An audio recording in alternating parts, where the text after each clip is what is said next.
Good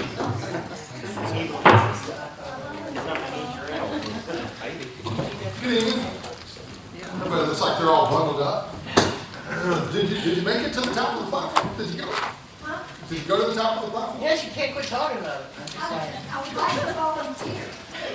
Perfect. Who's got the video? I Oh, can Photoshop. Bond. Oh, yes. I'm gonna video, I'm gonna put the in there. I should be quiet. All right, what you have there, this one came in quick. We're in the process of changing over a planned asset transfer. We've already had it as a discussion before council. We passed a resolution. There's an abundance of caution. In one of the originals, it mentions a resolution, which of course we passed, and the actual document mentions ordinance. And there's two completely different ways that you adopt one. Resolution, you just read it one time and adopt it. An ordinance, you actually read it twice. So the finance officer, as well as the city attorney, what we're going to do is we're going to add to the agenda, to amend the agenda. I'm just going to read it as they were here. To include the first reading of an ordinance to establish a successor plan, administrator and trustee, and to transfer assets of the city to fund benefit retirement plan. We want to make sure that these dates still hold up. Looks that far as machines. But we'll have that in a minute. So we'll do that as part of the regular session. This is something we've already approved. It's just paperwork catching up before the end of the year. All right. That being said,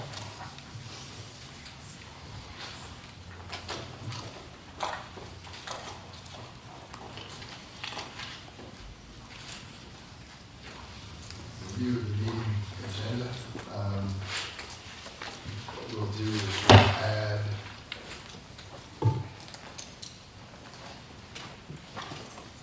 we'll do it actually after the meeting, so that way it becomes a formal portion of it, but it'll go in under new business, and we'll add it as item, we're going to get it as item, say 5.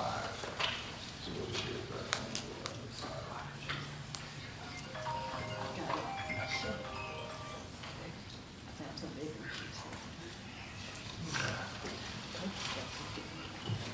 Any discussion related to the minutes as they were submitted on November 23rd, regular session, work session minutes? Yes, the agenda meeting minutes is material misstatement because one of the items was report.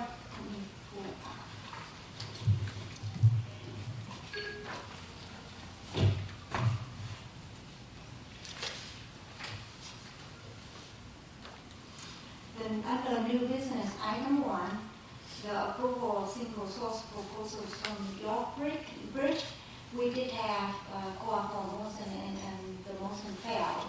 The recording is say it deferred. So I suggest we correct the record. That's the way it happened. Sorry, can you repeat what you said then? The motion was made and the motion failed. It wasn't the defer. So the meeting minutes now reflecting the item is deferred. The motion will make on the item and the motion failed. So we should record exactly what happened, and especially this is the motion. The motion have to be recorded.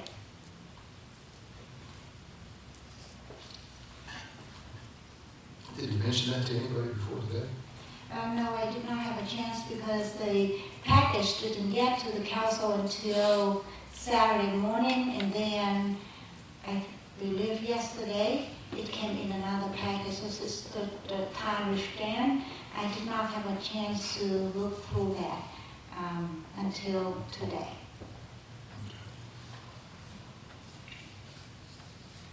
Give council a chance to listen to the minutes you have at the time of the minutes, and we'll see how that goes. Item number 2,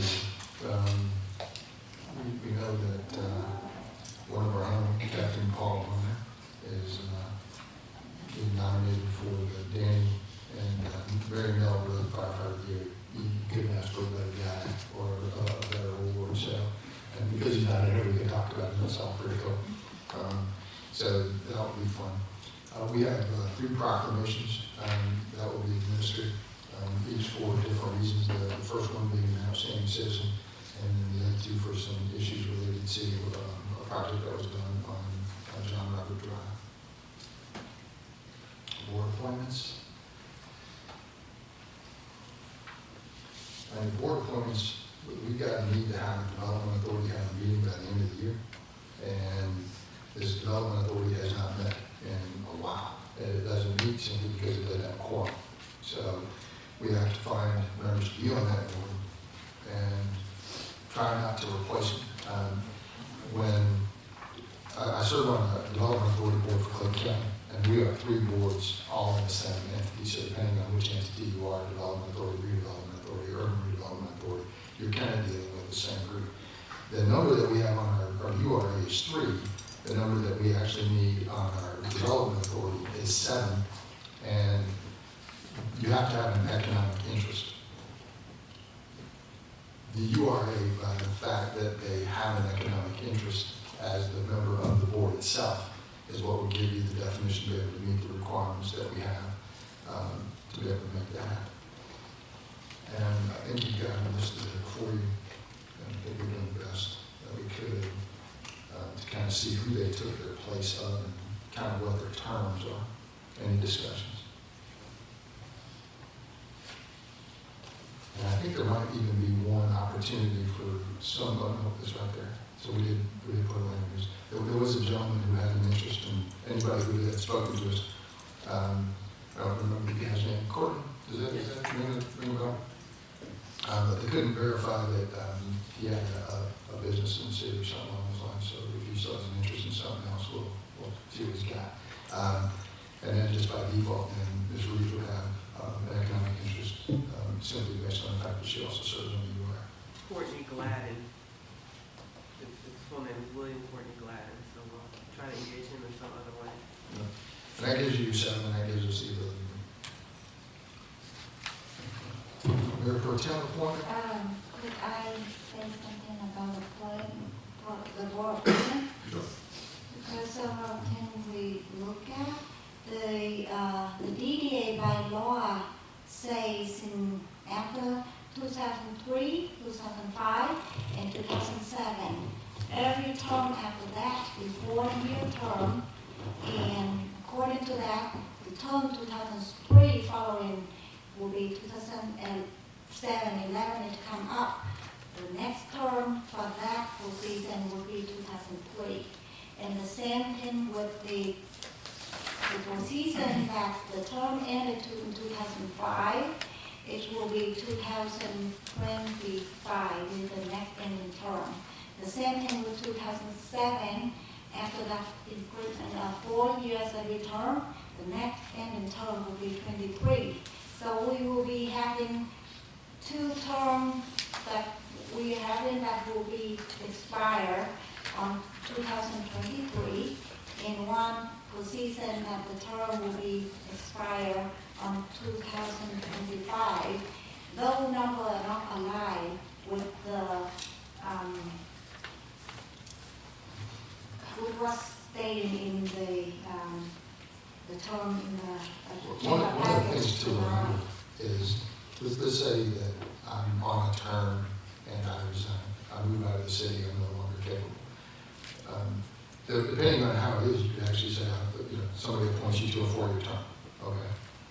They could appoint you to an unexpired term, right? So there's lots of different options that go in there. And your city code itself, once you get there, it's a little more flexible than that.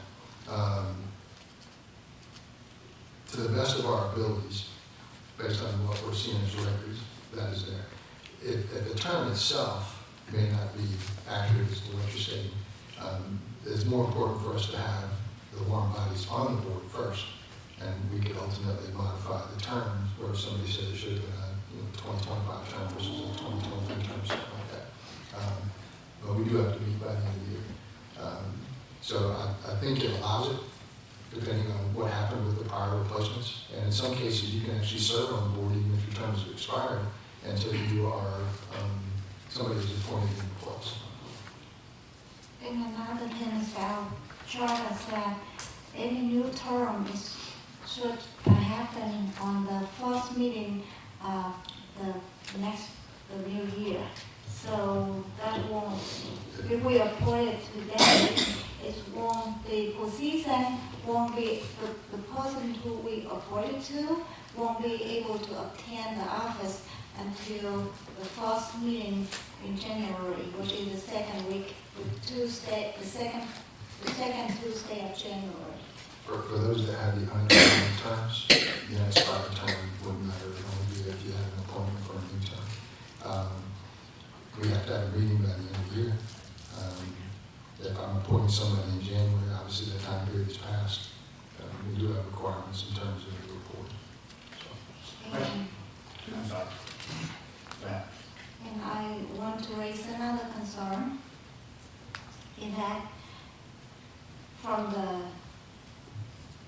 nomination here, the list that I'm seeing here, 3 board members from DDA, URA, are going to be appointed to DDA. So this, because if URA and DDA could be one, why don't we efficiently eliminate one agency and just have one board member, and the rest of the board members, we could assign them or get them involved into some other area that the city needs. We do need volunteer, we do need citizens who cares and have passion about getting involved and helping the city to grow. We should not waste those potential. And I have seen entrepreneur, engineering, even a retired judge would love to get involved. So we shouldn't miss out that opportunity. The 3 board members from UAA, I have nothing against them. I think if we appoint them to be in DDA, they would do an excellent job. But as far as them employed for a citizen, I would hate to see that we eliminate the opportunity, the chance to have other citizens that have that have knowledge, that have passion, who cares to get involved in the city, and we shouldn't miss out those potential. other questions? Paul? Yeah, she's pretty much saying what I said. I mean, do we have any problems nominate the same people serving in different boards? I mean, okay. And then, you know, same thing what you said that I think we should to open reach out to the citizen, to the city, that see that anybody else would have interest in the city, instead of, you know, not good to go against it. I don't even know who ever saw me do that before and nominate to the different board, but I think it would be a better choice doing that. Other comments, Ms. Knight? So, in needing a meeting to take place by the end of the year, and understanding that the URA has different development potential and capabilities from the DDA, I do understand the overlapping of the board that would satisfy the requirements so that we can kind of make decisions and keep business rolling. The opportunity to engage other citizens that may be, you know, the mindset moving forward where maybe we have a citizens advisory panel or committee, you know, at the will of the mayor, the opportunity for committees can be formed. I know that there's been talk in the past about, you know, mayor's advisory council. Maybe it's something that we provide an opportunity in that sense, but for the sake of getting business done, the goal is a little different this evening, but we certainly want to engage residents, and we can do it in a way that's gonna suit what we need moving forward. There are a lot of things going on right now, but with the need between the URA and the DDA, it's a little different, but we do want to keep citizens engaged.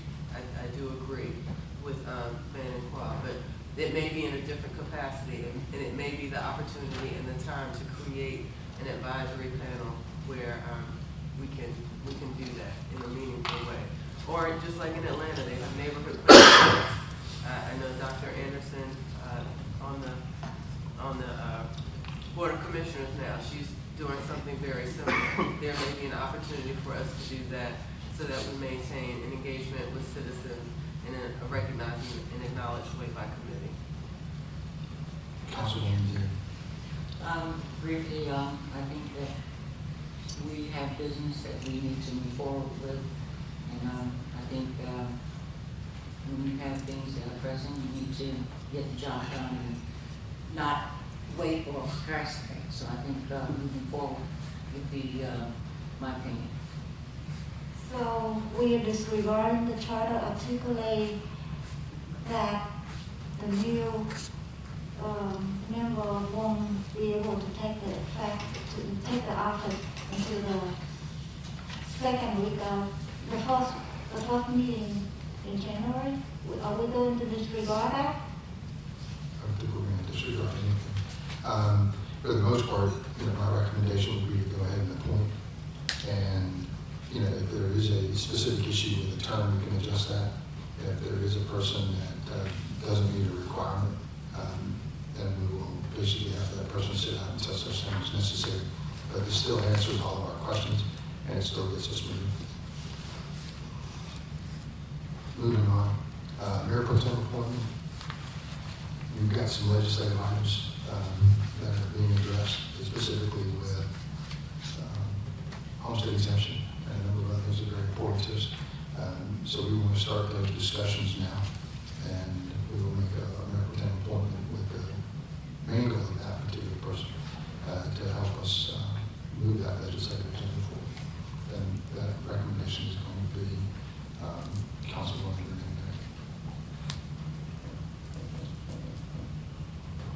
Under new business. Could I say something? Yes, ma'am. I have a report. So 2 years ago, after I got elected, Mr. Mayor contacted me, encouraged me, and asked me to hold the mayor pro tem position. And that was a great honor and a great responsibility. And I also grateful that the council elected me to hold the position. And it is about time to share that honor and that responsibility to among the council members. So my nomination is going to be Renee Knight. New business. Approval of single source proposal for York Bridge Concepts. We had this discussion last time. It's a traditional bridge inspection. York Bridge Concepts built the bridge, designed the bridge. There was a number of discussion matters as to their credentials. Those have been provided to you. Do we have any further discussion? Councilwoman No question. Ms. Turner. Oh, I have the same question that I had 3 weeks ago on the cost of this project, because the contract presented to us does not cover, it says to get the professional seal on it, there will be an additional charge. It also says the cost of $17,000 did not cover the inspection under the water. And I asked for the cost, the true cost of the whole project. And could I have an update on the total cost? So in the packet, what they said was with the depth of the water where they are, they can use the probing rods to determine if the, you know, if everything underneath the water is adequately, you know, still in shape with that, because it's not very deep water. And so they, as they described, they will take a metal rod and they will probe down to the depths of the concrete down there to determine if there's any significant rot that's going on inside that area. So primarily after talking to them, you know, basically what they're saying is they're not diving. Their engineers aren't diving underneath the water to go down there, but if with that depth, they can probe down there and see what's, you know, make sure nothing's going on underwater. So they will certify it themselves, whatever I know go on. Yeah. In the emails that I have, if you look at there, they say that their engineer is going to give the final approval. Their outside engineer will give the final approval. The owner's an engineer as well. You know, they've, as you can read in the email, they've got some of them 40 years of experience in the bridge building business. So their crews come out, they come out as well. When they get all of their measurements and they do all of their evaluations, then they have the engineer, the engineer that's even a third party. So they have an engineer on staff. They also send it to a third party engineer to review what they've already done, to stamp that and make sure that it's safe. So the $17,000 including everything that they're going to give us at the certification?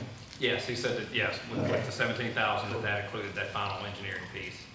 I would love to have that, but when we sign the contract, the verbiage in the contract is that protect us and protect the contractor when something happens. The verbiage that I'm reading in the contract that say here, it say the bridge inspection will be completed by your bridge concept president or qualified personnel and will not be completed by a licensed structural engineer. And that verbiage we need to get it correct. And it's also say the term of the agreement is say the price quoted for a good 90 days. However, in this, it doesn't say when did that first day start, so how do we count that 90 days?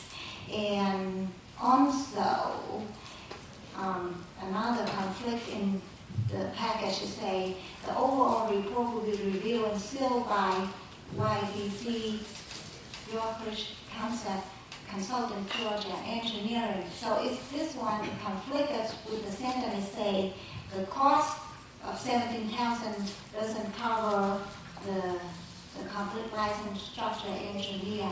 So how do we get this value date? Because when we put the signature here and we agree that, and they, just in case in chance, this voters won't protect us, won't protect the city.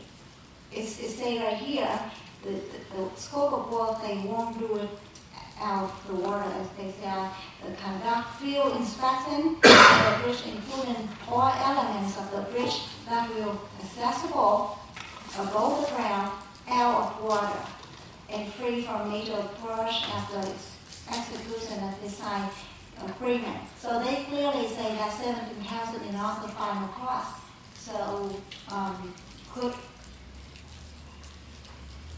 I would say we have the contract straightened out to where the city have the maximal protection and the council have the better understanding about the final cost, and there won't be any confusion because of this. Other comments, Councilwoman McCoy? No, I said what I had to say. Okay. Councilwoman Dean? No comment. Item T, approval of city manager's recommendation of Amy to provide additional human resources and consulting to the city in the amount of $8,616 for a 2-year contract. Yeah, want to talk a little bit about that? We went through that, we just go ahead. Yeah, so everything still stands from the presentation we did in the work session, you know, last week. And, you know, the 2-year contract, I believe is the best deal by not a long shot. Saved you some money over the 2-year span of that. I just think that it's, you know, it's a great idea with all of the storage capacity, you know, commonplace to keep all of our storage things, the ability to sign off, and really the ability to help onboard new hires as well. And importantly, the ability for the department department heads in particular, to pick up the phone and call and talk to a human resources consultant that will be dedicated solely to us. Questions? Ms. Grant? So does that service include, like, if employee have HR problems, so that's where they go to? They are only allowed to, the employees can go to them, the employees are allowed to only email. It has to be written for an employee. A department head can pick up the phone and call them just for a consultation. The employees would create a written record by emailing back and forth, and that way they always have a written record of any contact they have with an employee. Other comments? Mr. Court? Ms. Dean? Oh, comments on that?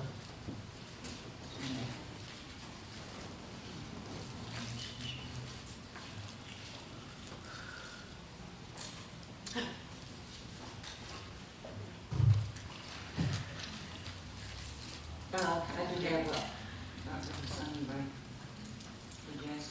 Yes, ma'am. Okay. So, Jeff, this, if I remember correctly, employees as well as department heads utilize this particular That's correct. feature, and the employees are looking for, I mean, they're using it to, can you reiterate that a little bit? So the employees would use it in a couple of different phases. When we hire a new employee, the Bambi software will allow them a spot to go in and do all of their pre-hire paperwork. Once that and they can sign off online. So that's the nice part, is they don't have to come in here and sit down at the table and physically sign everything. Everything can be done online. They sign off on all that, and that's where that employee's file is created. And they begin to store that employee's file permanently. And then any other paperwork that we would normally walk back there and file in their employee file, we can do all that online, send it to them. That will become a permanent part of their employee file, which remains online in the cloud. Is secured. Only certain people would be allowed any access to the files, the same way as it is here. And so the employee, when they use contact with the HR service, would have to be in writing. So they have to send an email, that way it's documented for them. A department head can pick up the phone, will have access to a phone consultation. If they just have a simple question, in the HR field, they could pick up the phone and call and talk to our one dedicated person. So each time a department head picks up the phone and calls, you're going to be talking to the same person who knows the city, who knows our policies and knows all the things that you're dealing with. So when they pick up the phone and call, you'd be talking to, John, and everybody would talk to John. He, the person would know that and So stuff. is that person managing all the? That's correct, yeah, so they have a person that's dedicated to that. So the first thing actually that we get is, to start with, we would send them all of our, copies of all of our policies. And they will actually review all of our policies for compliance with federal and state laws. And that's where it kind of starts, and then if we need any updates on our policies, then they would make those recommendations, but they don't do anything themselves, it's always a recommendation to us. So they would make the recommendations as to some changes if we need that from the audit. They would send that back to us and have all that stuff set up, and then if we have new policies that come out, each employee would be sent an email that says you need to sign off on this policy, so you know it's there, you know that it exists. They go online, you sign off online, and it becomes a permanent part of the file, and they can do all that. So that's kind of the first piece that happens when we plug into this. Then we would be able to start creating all of the existing employees' files. We take the employees' files and they scan and send that in to them. So that everything then is recorded it's in the cloud, and it can always be there, a little easier to access when we need to. Other comments? Ms. Winter? No questions or comments? Item 3, approval for fire department request to apply for assistance to firefighters grant for various equipment and supplies as described by Chief Swint for $63,018 with a 5% match of $3,201. Chief? All right, you have one good presentation for the night. Let's go to first. Thanks. So, outlined in your packet is a letter that describes the 4 items we would like to apply for, which is a gear washer, decon washer, a rehab tent, and EMS training costs. The total value of all of that is $63,018, but what I'm asking for is approval for the 5% match, because that's the most it would cost the city, which is $3,201. This is an annual grant that we put in for every year, different things. We did apply for the gear washer and decon washer last year, we were denied. We did get some other items on the grant. Questions? Ms. Knight? No question. Ms. Tran? One question. Mr. Quinn? Yeah, good. Ms. Lee? I do have one question. Mhm. It's regarding the washer. The toxins and all of that that's being removed from the gear goes through the regular disposal system, or how is that handled? Yes, ma'am, it just goes, just like we were using a regular washing machine to wash our gear and all, which is disposed of in the same manner. So that's, So that should be good. There's no other way to dispose of it. okay. Thank you. Thanks. Item 4. Approval of staff recommendation for proposal of Axiom products to purchase a Core Plus bundle in the amount of $22,734.12 for a 1-year contract, as well as Fleet 3 with integrated ALPR in the amount of $31,848 for a 1-year contract, for a total of $54,582.12 from SPLOST and authorizing their next accounts. And I think we have Deputy Chief online to make a presentation. Yes, sir, I'm here. Can y'all hear me okay? We can, and the majority of the council has heard this presentation, and we'll be able to answer any questions that, or ask any questions you have in addition to that. But as far as the audience goes, this is some really interesting software that allows proactive policing, and it gives them the latest and greatest technology. So I'm not going to steal your thunder, Chief. I might have already tried that, but go ahead.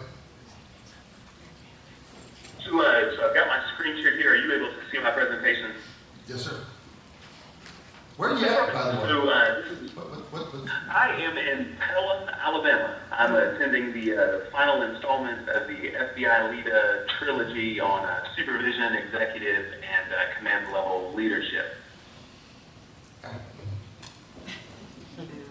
This is a presentation describing the proposal for Axon products. So first I'll tell you sort of what we have, kind of why we're talking about this right now, and why we believe that we need this, and what the benefit's going to be for the community. So we're going to talk about body-worn cameras, in-car cameras that have an integrated automatic license plate reading technology, a single sidearm device that automatically turns on cameras anytime an officer draws his pistol, and tasers, which provide a more effective sort of non-deadly force, and also activated cameras as soon as they're turned on. And then lots of the things that go with that, cloud-based storage, vehicle signals, and training supplies, and all of those types of integrated pieces. So why are we talking about this right now? Presently, the police department is using 2 different camera platforms. This means we have 2 different softwares, 2 sets of hardware, and they're not compatible with one another. In addition, we've got some vehicles, our fleet vehicle systems are aging. We need 2 immediately. We need to repair 3 others. And in addition, our camera server needs to be replaced. Our taser hardware is badly outdated. The taser has gone through 3 iterations since the device that we're presently carrying. And then the contract is ending. So our final year of our last 5-year contract with Axon will be ending. And so the contract has to be rewritten, and prices will go up after January 1st. The goals of this project are straightforward. We want to improve public transparency. We want to improve community and officer safety. We want to improve our data integrity in the way that we're storing our video evidence. We want to have the capacity to improve officer accountability. So the way our cameras currently work, we are currently carrying the Axon Body 3 cameras. That's the camera that's pictured there on the left of the screen. This camera is a great tool. It's got a lot of technology in it, things like balancing the camera itself, holding it steady so we get clear pictures. The only downside with this camera right now is that we don't have an automatic activation piece. In other words, the officer has to reach up and tap that big button in the center in order to turn the camera on. If the officer forgets to do that, then we won't have a body camera video of that particular incident. Our car cameras, by contrast, are on a platform called Digital Ally. These cameras are automatically activated in most of our cars if the officer turns on his emergency lights. Again, there are some cars that don't do that. Those are some of the systems that we need to replace. This is an aging system. Digital Ally has a process by which they decide when technology is end of life. And so 11 of our 22 vehicles are at end of life, meaning that they cannot be repaired and have to be replaced. On our body cameras right now, the video evidence is stored digitally in the cloud, but on our car cameras, it's currently stored on one of these SD cards. And so an officer has to remove the card from the camera, carry it into the computer at headquarters, and insert it to be saved, after which the card is wiped to be reused. If the card becomes lost, damaged, or corrupted, there's no video. We are aware of at least 3 instances in the last 2 years where a video was corrupted. Fortunately, those have not yet involved a significant incident, but we were not able to have those videos, and we're not able to recover them. Similarly, if the card becomes full during a recording, the recording stops immediately, and we don't have any additional video footage from that car camera. And then the videos are being stored on a server maintained by our IT department, but there is not any video redundancy. In other words, those videos are not backed up anywhere, and so if there were to be a problem where the hard drive itself became damaged, we would not be able to recover those videos. Our videos are labeled by our police officers using a tag, and that tag sets the period of retention. So certain types of crimes or videos are classified and tagged so that we're retaining it in compliance with state law. This is presently done on an officer's personal cell phone. That could open the phone up to being subpoenaed, even though no evidence touches the phone. It would be a conversation that we'd have to have with an attorney. And it's also open to human error, and it potentially could be tagged using the wrong category. So what we're talking about with this Axon system is a sole provider solution that would integrate our camera systems, linking all of our body cameras and all of our car cameras to each other. It would use Bluetooth technology to sync multiple officers to multiple vehicles, all to different automatic activation points. It would also introduce cloud-based data storage. An unlimited encrypted data storage is provided by the vendor. This allows for daily backups of those videos. It also immediately uploads the officer's videos, and the system gives us an auto tagging. So it would be integrated with our computer-aided dispatch system. It would assign automatically a tag based on the nature and type of the call. It reduces both the potential for human error and the literal time spent by the officers tagging those videos. One of the coolest parts of this technology is this Axon Fleet 3 camera. So our Fleet 3 cameras, as presented by Axon, are integrated with automatic license plate reader technology. Essentially, this is the same technology that exists in our other fixed LPRs throughout the city. So what we're talking about is putting these license plate readers in our patrol cars. So we're getting moving license plate technology. It's automatically notifying the officer when there's a stolen vehicle or a wanted person, and so it's improving our efficiency and our effectiveness at locating and apprehending dangerous people. It's also getting the officers heads up where they don't have to be looking at the tags that there are around them to run those tags. The camera's going to do it for them. It's really essentially automating it so that if a police officer was to ride around and write down every single tag he passed and hold on to that for 30 days, this is automating that process. So it's really got a great capacity for real-time alerts and locating wanted people, recovering stolen vehicles, and also for investigating serious crimes.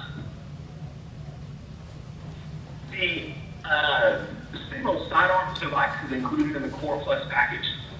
Can't quite see it in this picture, but in the center of that yellow circle is the device itself. This is a fixed device that is literally screwed onto an officer's gun holster, so that it's not going to fall off or be removed. And when an officer draws his pistol from the holster, it automatically turns on every Axon camera that's within 30 feet. That cannot be overridden, which makes sense, right? We want to know exactly what the circumstances are surrounding an officer pulling out his gun. The device is situated in such a way that we're going to be able to get as many video angles as we can to really understand exactly what happened in that moment. And one of the notable points about all of the Axon products is that these cameras are always recording. So at the moment that a camera is activated, the recording backs up 30 seconds and begins saving that portion forward. In other words, we get to see 30 seconds before the officer drew his gun from the angle of every camera within 30 feet of that happening. Our existing tasers right now, again, I mentioned this is 2011, 2013 technology. They have single cartridges, which means our officers only have one chance to get it right. Those cartridges have a fixed angle at which the probes come out. One of the really important pieces about these tasers is that they do not automatically activate the cameras, nor do they automatically stop the cycle. So if I were to take the existing taser and hold the trigger down, the taser would continue to cycle until I let go of the trigger or the battery died. The courts have pretty consistently held that a taser should only be administered for about 5 seconds. And with our existing tools, our officers are having to correctly estimate the passage of 5 seconds while under stress. By contrast, the Taser 7, we replaced these tasers. It is also part of the Core Plus bundle.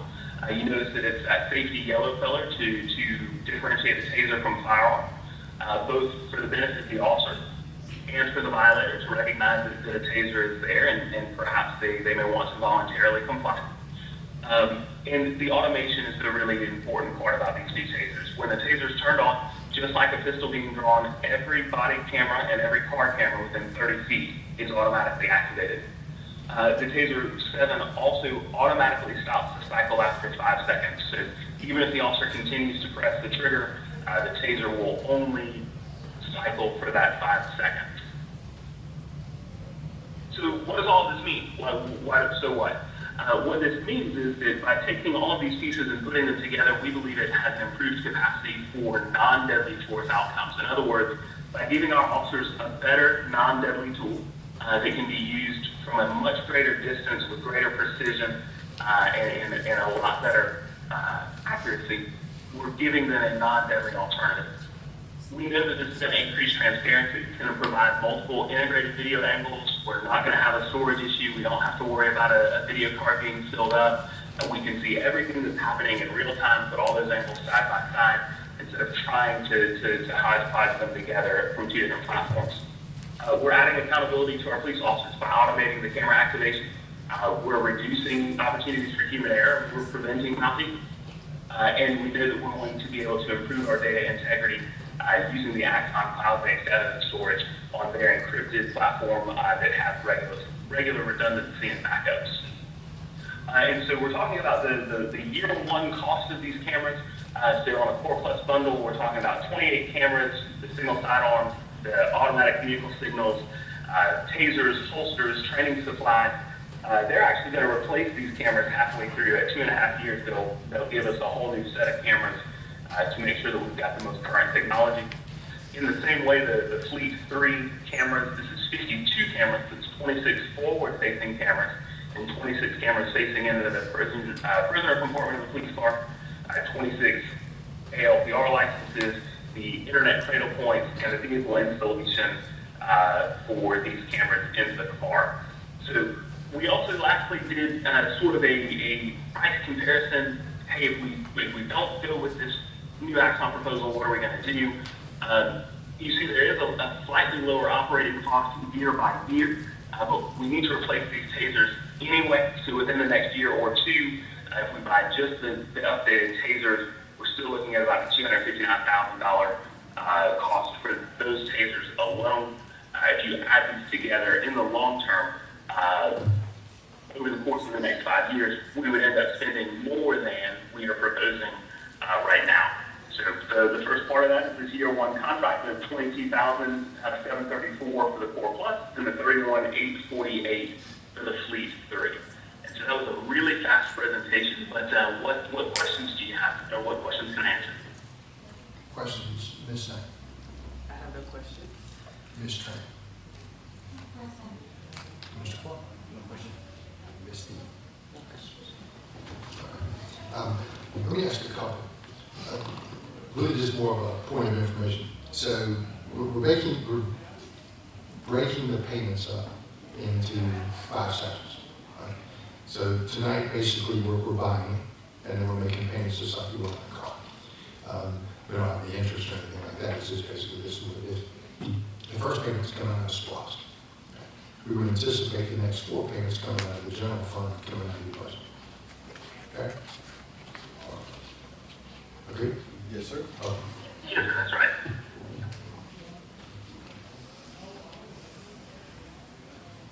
Any other questions? Anybody from the audience have a question? This is a big deal. This is giving you some state-of-the-art toys at work. No? Okay, good. Thanks, Dave. Thank you very much. All right, as stated earlier, we already agreed to move the GMA asset funds, and we got a couple little points of information in there as that's being moved over. One more referencing the resolution that was actually written, and a resolution, of course, only has to be read once. But in the supporting documentation, it actually states the word ordinance. So under advice of council, we were basically going to make a motion to amend the agenda and to include the first reading of an ordinance and agree to establish a successor plan administrative trustee. And that's what this is going to be item 5. We will still do that as part of the agenda. It's already been approved as a point of information. Any questions, comments related to that action? Ms. Knight? No question. Ms. Tran?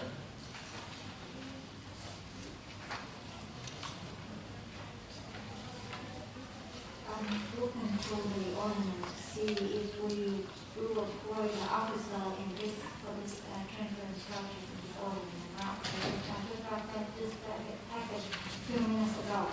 So I just want to make sure that we have the officer who, for this project, sign this ordinance. I don't really have opportunities to read through. I think it's still part of the original.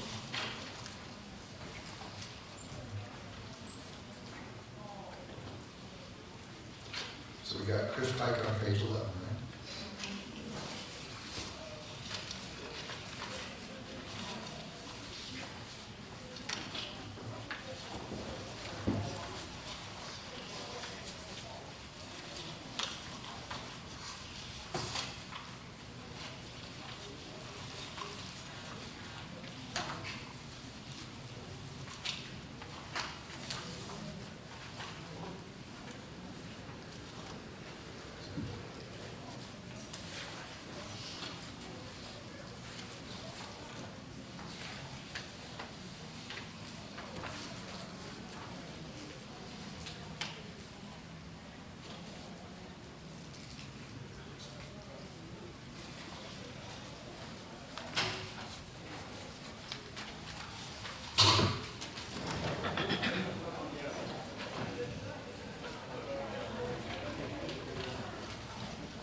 First section, on the first page, it's got basically, as it's moving out of GMAT, it's got the city of Morrow, basically, city manager, there's a successor trustee, that can be American Life Insurance Company, successor custodian. Once it's in the hands of the owner, I'm not sure it matters, right? Section 10. Mr. Mayor, if you could repeat her question, I don't think her microphone's working good. I think she's asking if there's something specifically in there that names somebody as an administrator or something. There's a section on the front page that basically, allows the transfer, and then there's another section on page 4, which kind of keeps talking about the successor trustee. But I don't know that Yeah, the successor trustee would be the city manager, and then we actually work with council, both with GMA and Luana as well, our city attorney, and talked through that one and identified the city manager. It needed to be one person as trustee, and then the board, the governing body, would adopt the agreements and execute all the agreements, but the trustee would handle the day-to-day administration and operations. Obviously, that gets delegated often, as in many of our things that are assigned to the city manager, but the city manager is the official trustee. So there are some documents that the city manager will sign, and then there are some agreements that the mayor and council will approve and sign.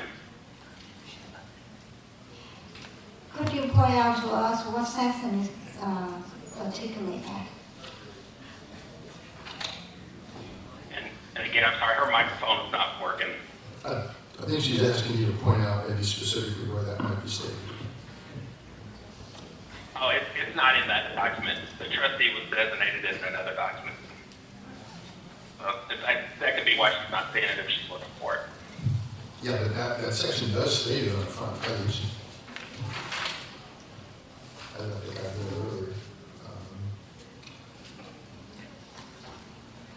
The city manager of the city of Morrow, Georgia, successor trustee. It's definition. That's listed in that word once. Other comments, questions? Mr. Paul?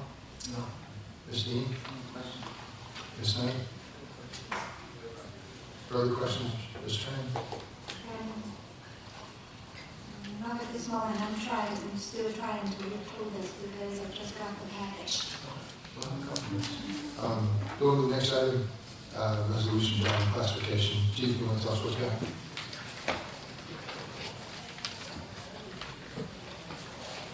It's very not complicated, unlike the Axon portion of it. Basically, we're just reclassifying an existing position, the rank, and then updating the job description for that particular rank from sergeant to lieutenant and CID. They'll be overseeing the DEA task force officers that you approved for us earlier, as well as the Office of Personnel Standards. That is the office that deals with all internal affairs investigations with the officers. A span of internal investigations may need to do. Currently, the person's already operating in that capacity. We're just making changes to the job description for rank and time. Questions, Ms. Knight?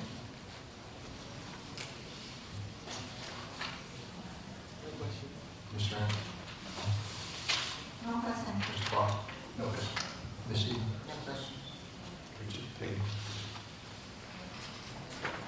We'll have an executive session to discuss personnel matters, and then after that, which I don't assume it's going to take very long, we'll get into a presentation on sanitation.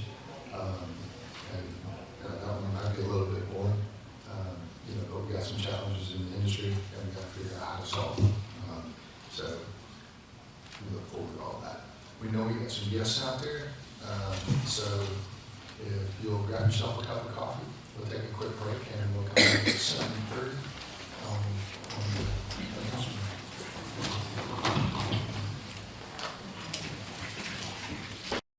Who took it, I know. Oh. So they're waiting for me in the parking lot with the cheese roll.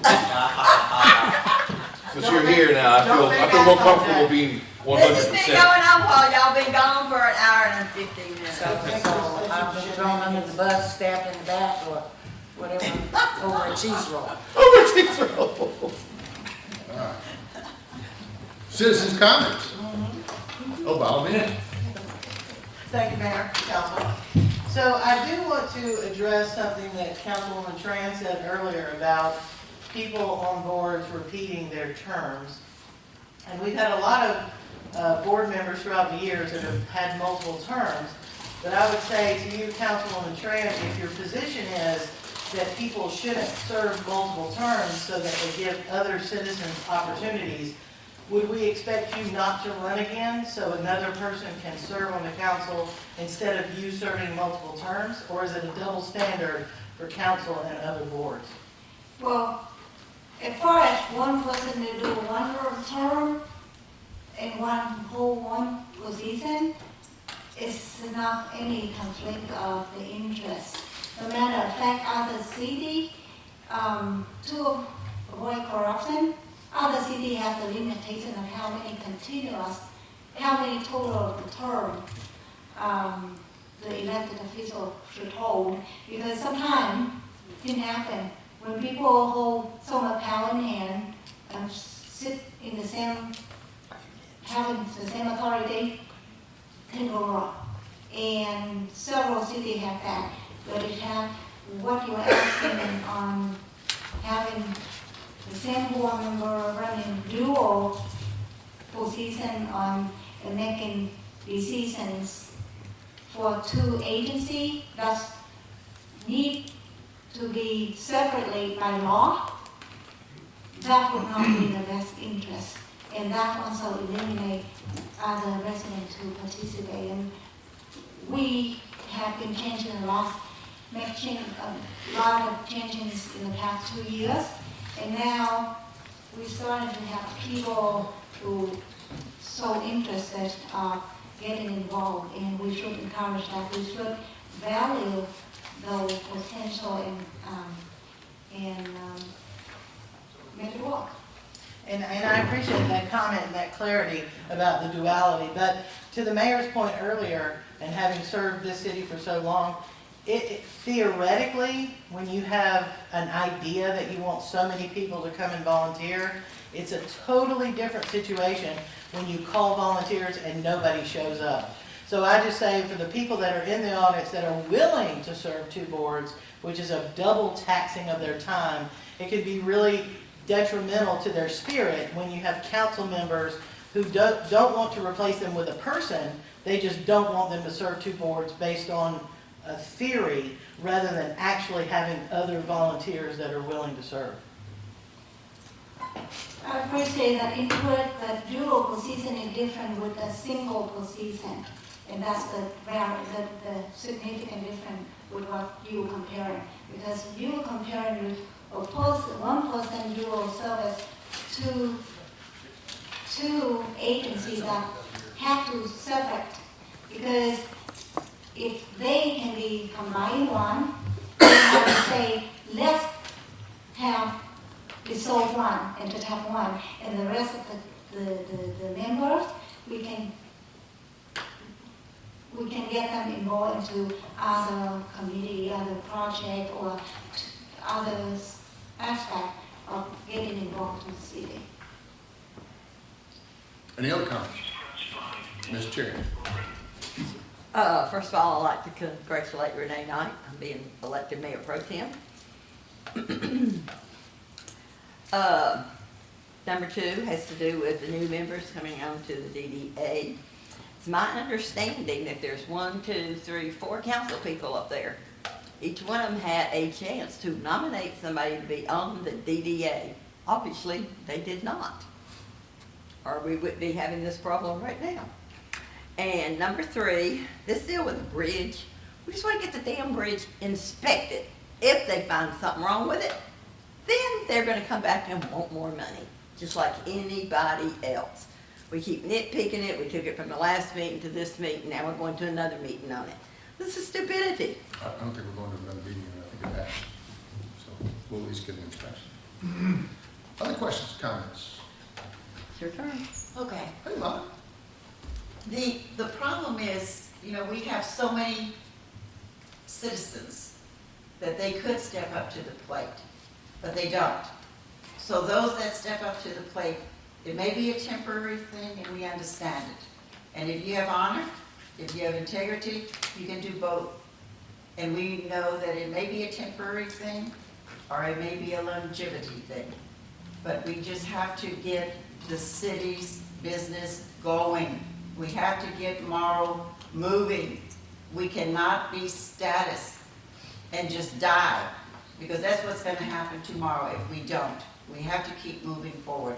And the mayor came up with the council members, hopefully, for this to work.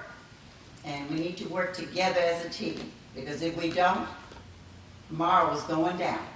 And I don't want to see it, because I believe, even though I don't have children here, I truly believe we have to leave for the children a better model. Thank you. Any comments from the city council as we go through this, so that we can just do a presentation, or do you want to hold that off till later? Hold the plan. Easy now.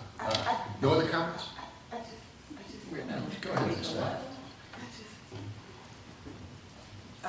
The proclamations this evening and the comments made by those who received the proclamations, I just want everyone to understand, we're a community, diverse, we care about each other, we want the best for the city, and I appreciate this evening because it was citizens coming to be recognized, but their theme and their comments were common between love, support, community engagement, all of those things.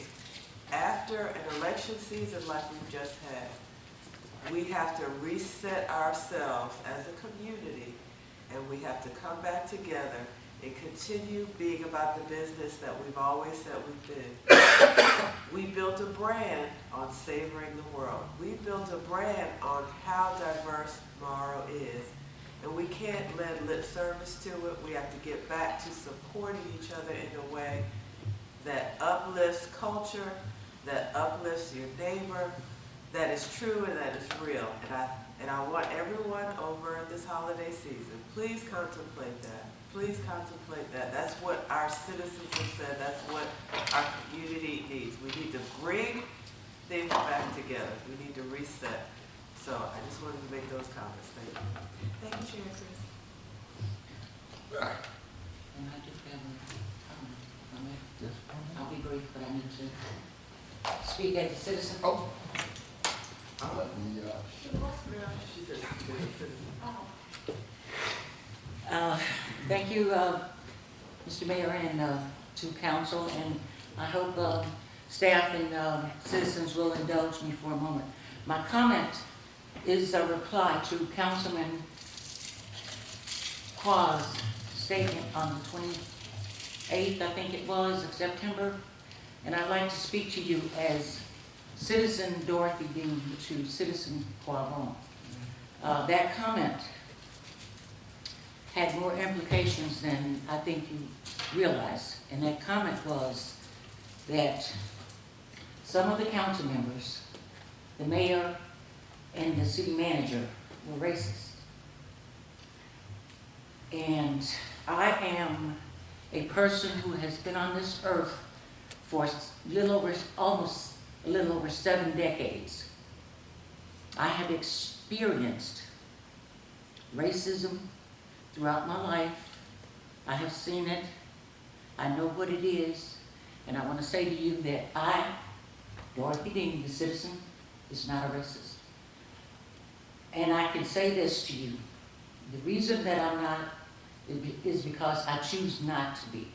And I choose not to be because of this one reason. My ancestors' blood is on every piece of soil in this country. And I choose to honor them by not being a racist. So I don't understand, and I don't know, and I don't need to know your reason for that, because that's for you to work through. But I just want you to know that I choose not to be a racist because I honor my ancestors, because they didn't have choices. So I have choices, and I'm making that choice not to be a racist. And I just want you to understand and hear me that I am not. And I'm going to also choose to forgive you for saying that, because I understand we are both people of color. And I'm choosing to say that you don't have to accept my forgiveness, but in the spirit of my ancestors, I am forgiving you for calling me, not the other members, but me, a racist, for which I'm not. So on that note, May I say something? and I would like to, one more thing, Yes, ma'am. the lady know. That I mean, May I say something? sure.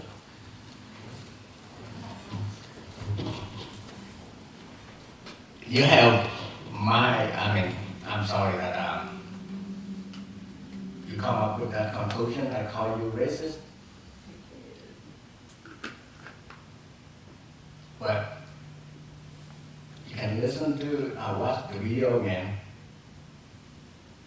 That wasn't true. So I'm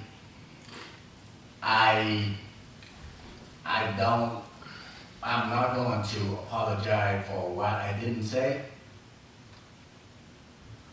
I didn't mean. That was the wrong thing to do by the city, staff, whoever involved.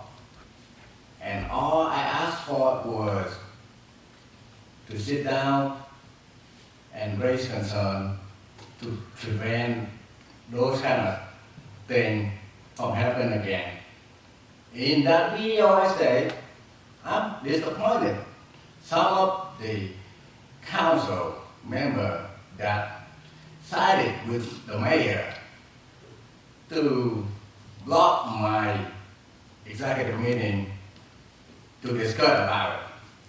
And that's all what I meant. And I'm sorry for, people taking it in the wrong way or whatever, but that's truly what I meant. And you can watch the video again. I know what I say. And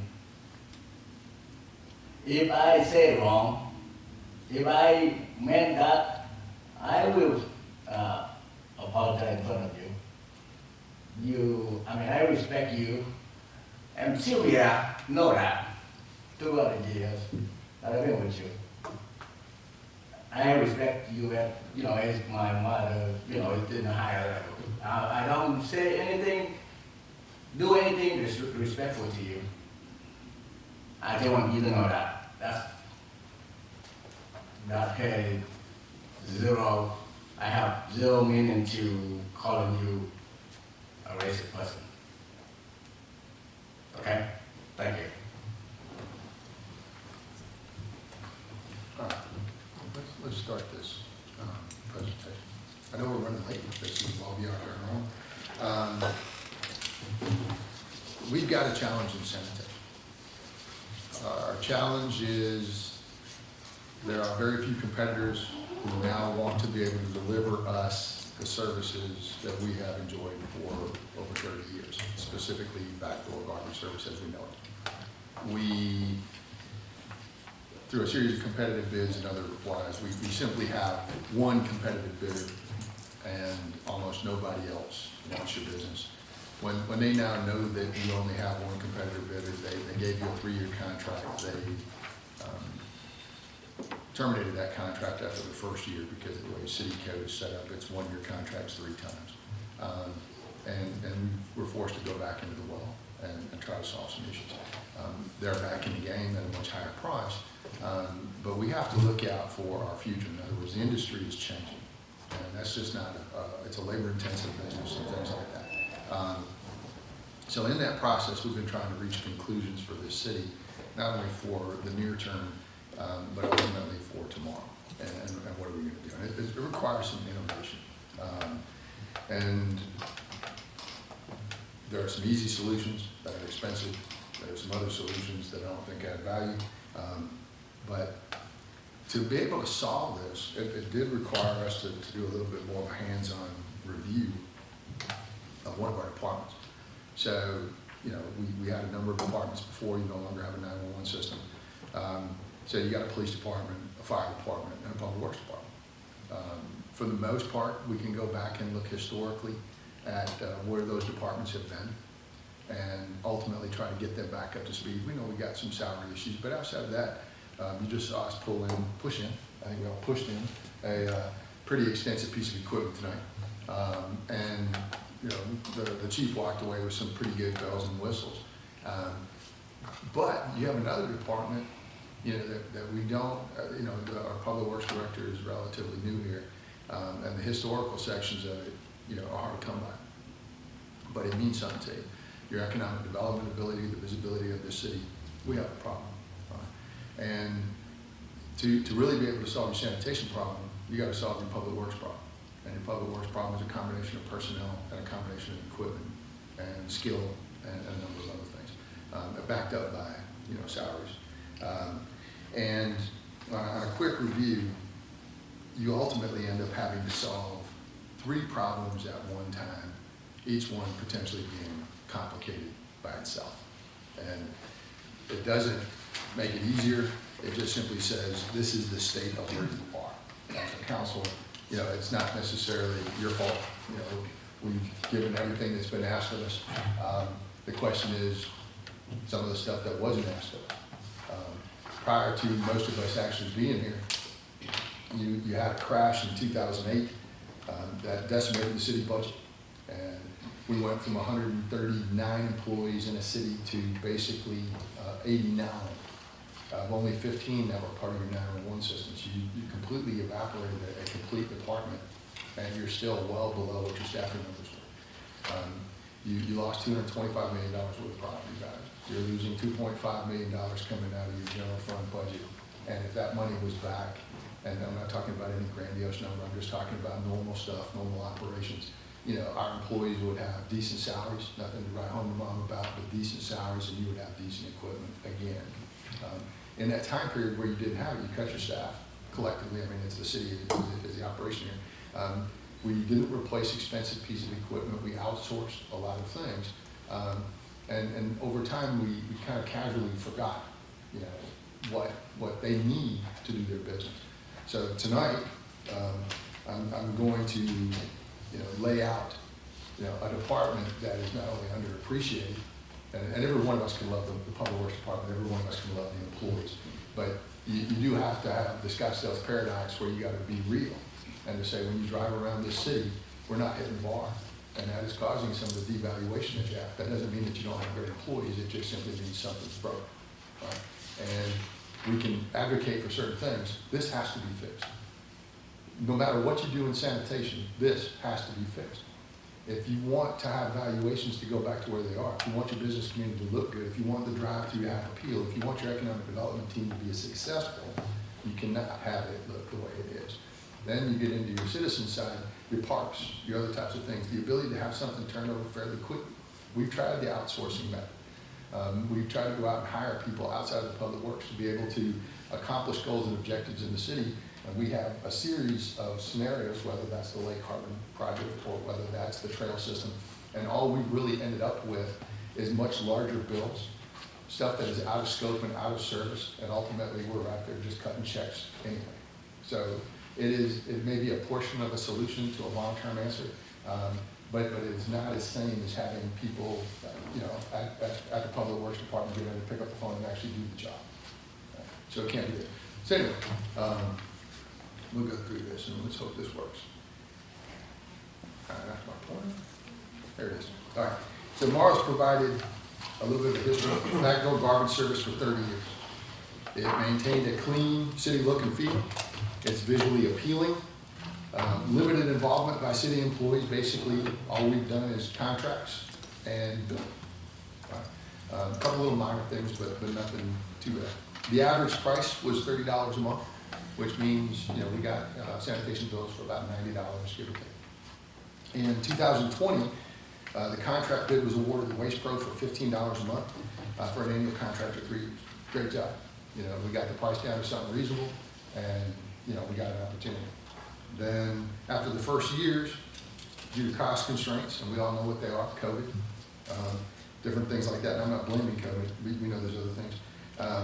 They're now offering that same service at $35 a month, including both condos.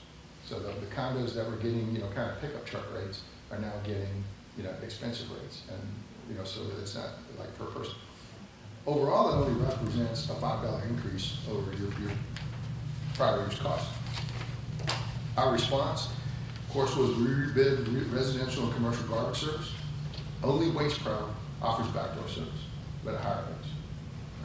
Waste Pro, Republican Waste Management all offered commercial rates.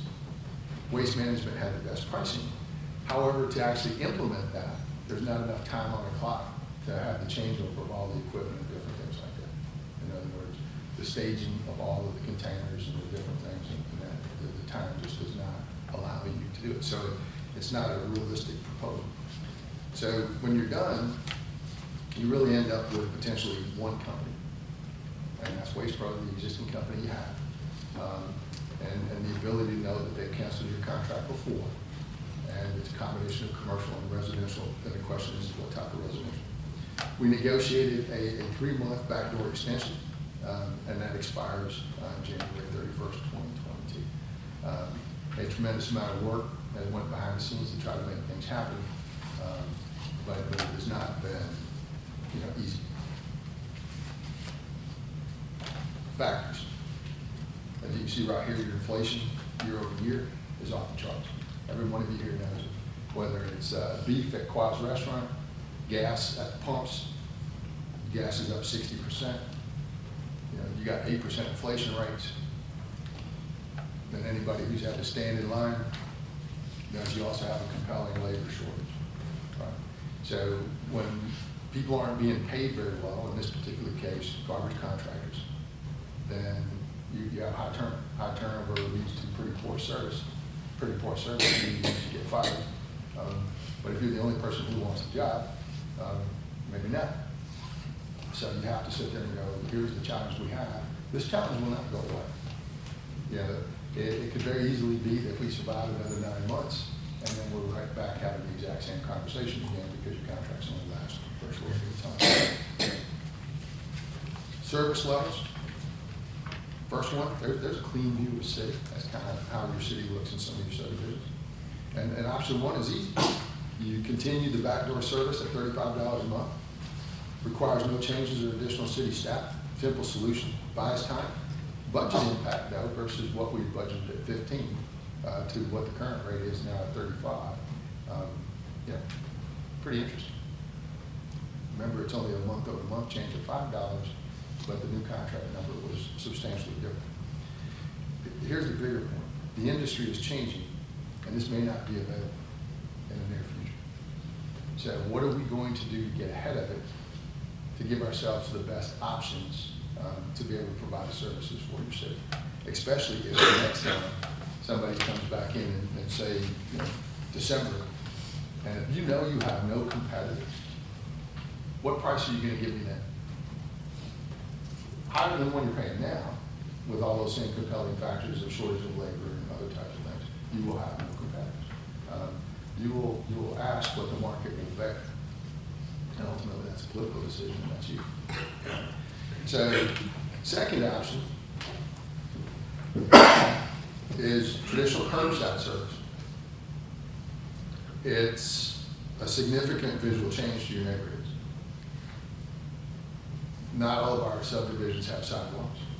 Some just have curbs and ditches. Not all of our streets are flat.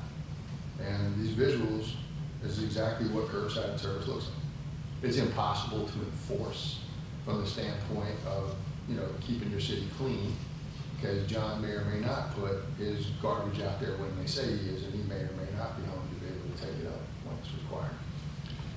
Then you have some devaluation that takes place there. At the same time, we're trying to do better code enforcement, better public works, and to be able to deliver you a really nice subdivision. Right? So what about our seniors? So waste management would not even do backdoor pickup, but even if they did curbside pickup, they won't do the condos. John's a senior citizen. Who's going to help him take his stuff to the curb? Who's going to clean up the mess when the container is now all over the yard? Say Foxcroft, Central Park, or some of these others where you might put your curb out, your stuff actually at the curb on the street.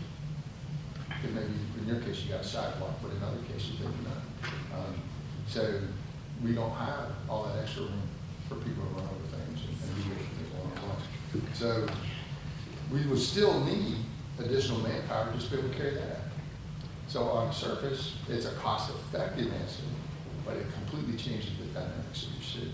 It's not a real solution, in my opinion, for what you have. The hybrid option was not my idea. I advocate for it because it's a hell of a lot better than anything else I've heard. And I think it has the potential to give you the wheels to be able to lead into the future. What does that mean? Waste management can provide 100% of the city service in one day. One day. They have natural gas trucks, they have front arms, and they can give you a competitive rate.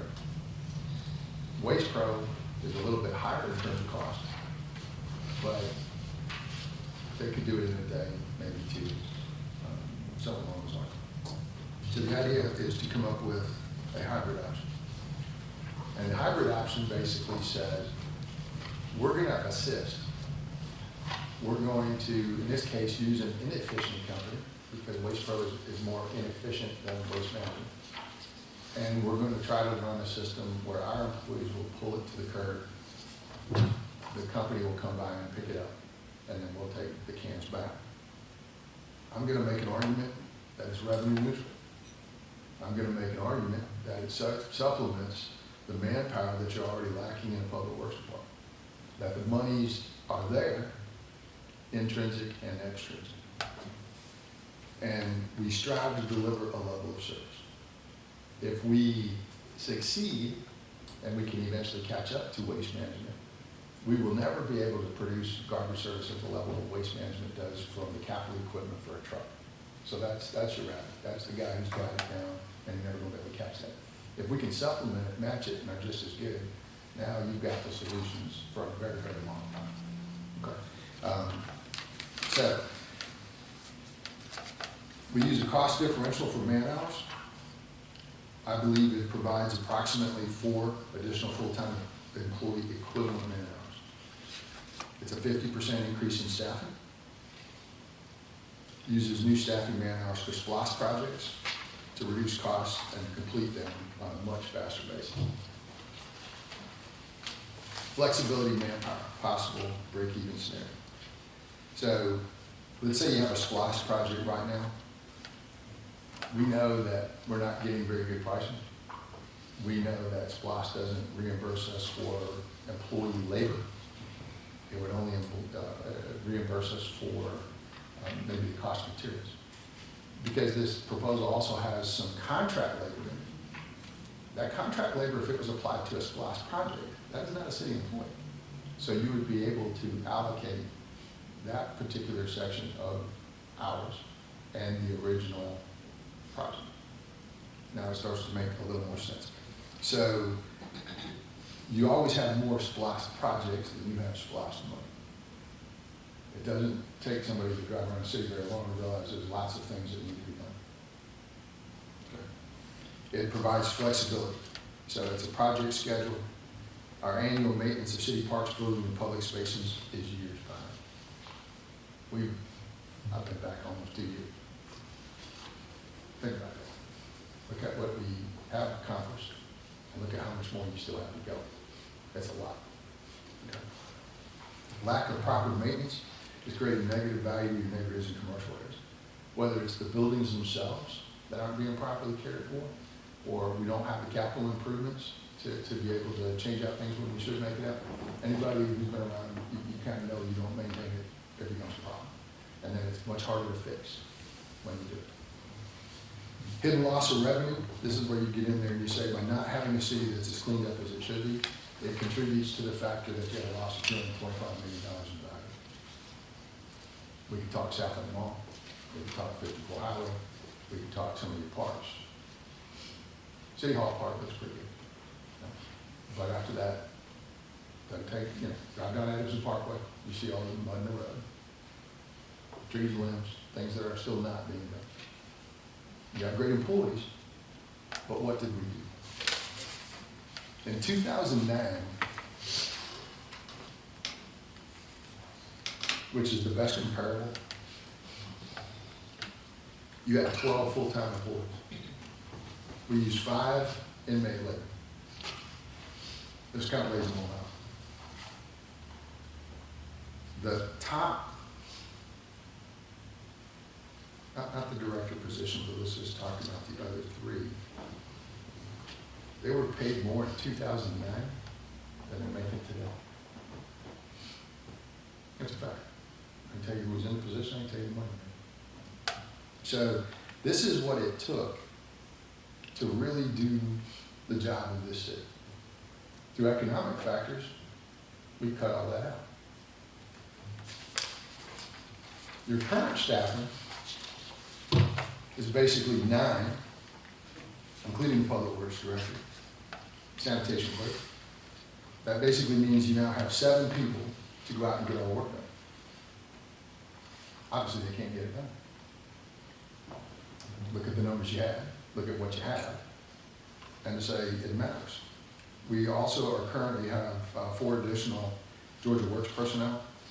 But remember, we no longer get inmates out of jail because of COVID.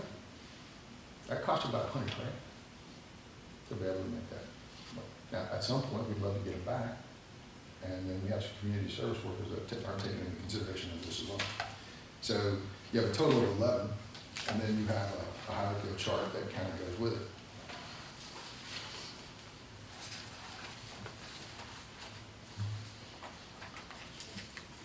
Then remember earlier in the year, we didn't even have the 4 Georgia Works guys. We made that decision recently, right? So that's an unbudgeted 2021 expense. And that is what gave you the total of 11. Now, those folks can't drive trucks and things like that based on how we hire them and the agreements we have. So theoretically, we're using them to implement bulk and limb. The inefficiencies are significant. New equipment trucks are needed to save manpower and speed up the process, and you got to review implementation strategies once you have them.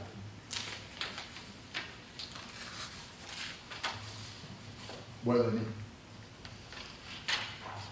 They need some manpower. That's just a fact. All right. They would basically be using 7 full-time employees, new employees. Some of those would be full-time employees, some of those would be contract labor, till you start the process and basically play the hybrid model. They would basically catch this over a 2-day period. Then there would be some additional people that we're hiring with real skills.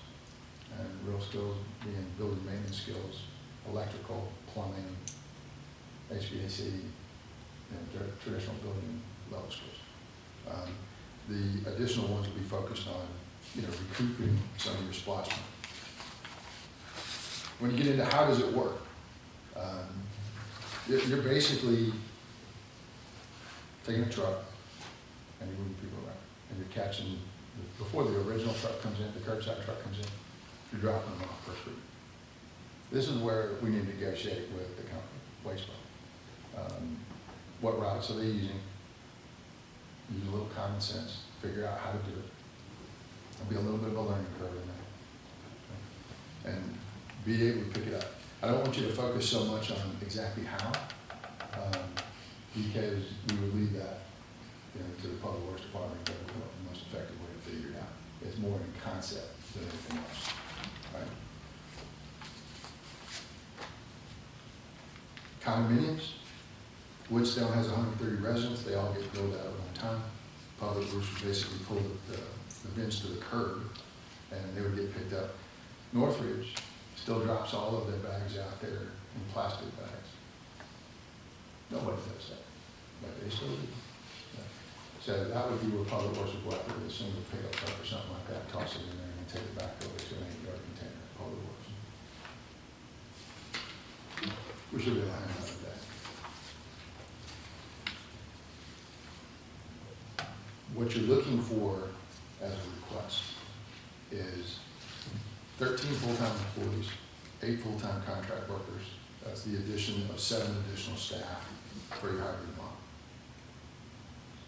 Total staffing to allow the facilitation, allow the department to get up to speed, and basically deliver the services that the city council expects. Now you have a new hire for chart. And then get into pricing. First one, $35, doesn't cost you anything, not cost you anything. You don't have to change anything. Right? This is similar to what you paid before. If you look at what some of the budget impacts are versus what I think your property tax revenue number is gonna be after the end of the year, it's a difference of about $625 a month.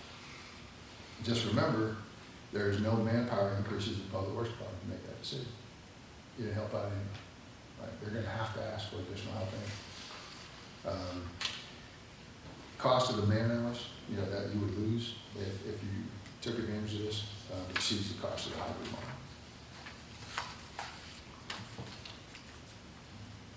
The curbside service, basically you got $14.40. Waste management's at $12.20. Waste management won't do your condos, so it's not even a competitive proposal, and you can't even get into your commercial system simply because of the time frame. So the other one that's even relevant is basically wastewater.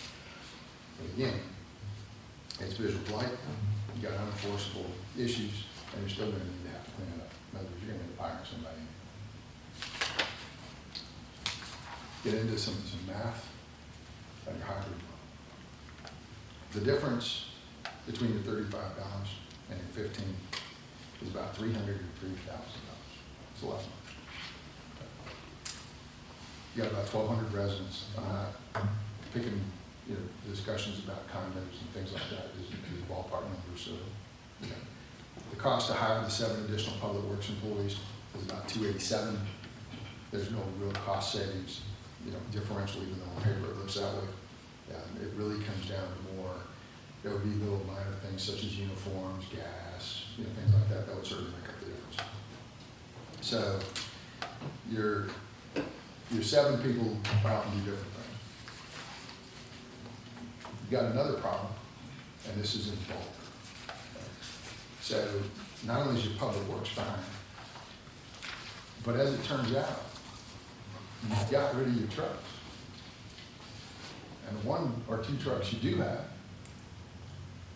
rusted out to the point they can't be used. Right?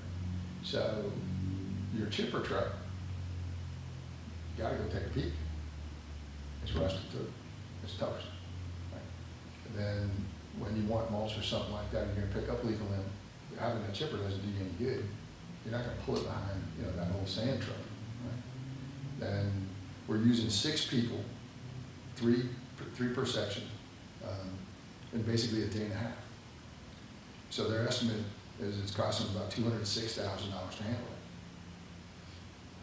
In this case, you're not taking any time off the clock. In other words, you're trying to create greater efficiencies of it by giving them the equipment they need. What do they need? They need a truck with a grapple arm. It's worth about $159,000. I wouldn't recommend you buy one that is used just simply because of the grapple arm and different things. And this makes it so that you get a heavy couch where somebody's had some rain, you can pick it up and you can drop it in there. Right now they're doing this on a pickup truck with a pull behind trailer. Very inefficient. That's why it takes so many people. So you want to free up your man hours by getting you what you need. At the same time, you really can't do leaf and limb as you know it because you're not chipping it, which means when you know somebody over in Oxford Drive cuts down all their limbs, these guys can fill up a flatbed truck with just limbs fairly quickly. And you go, okay, then that means he's got to drop them off, come back, maybe 2-3 trips versus just mulching it and getting it through. So you have to have it. And their estimate is basically if they can get this down to 1 full-time person and 1 contract guy in the back of that truck, and they would knock that out. It would drop their savings down to $72,000, and it's a man-hour number. This is man-hours available, which produces about $134,000 in value. Now you can do that no matter what you do in sanitation. Okay, you got to solve your truck issues to free up some manpower. And what they have is not good. Even the sand truck that they've got over there is not new, right? Kind of beat up. So it's only when you actually go over and look at it and you're like, what did we do exactly? Well, we stopped doing it. They didn't replace equipment. When we stopped doing it, nobody fixed the equipment. Well, now what? You know, when you turn the lights back on and we expect these folks to go out there and knock it out, they're only using what they have to do so. And now because we need additional manpower to clean up the city from a public works standpoint, or because of a potential sanitation issue, we're now compelled to go, that's not very effective.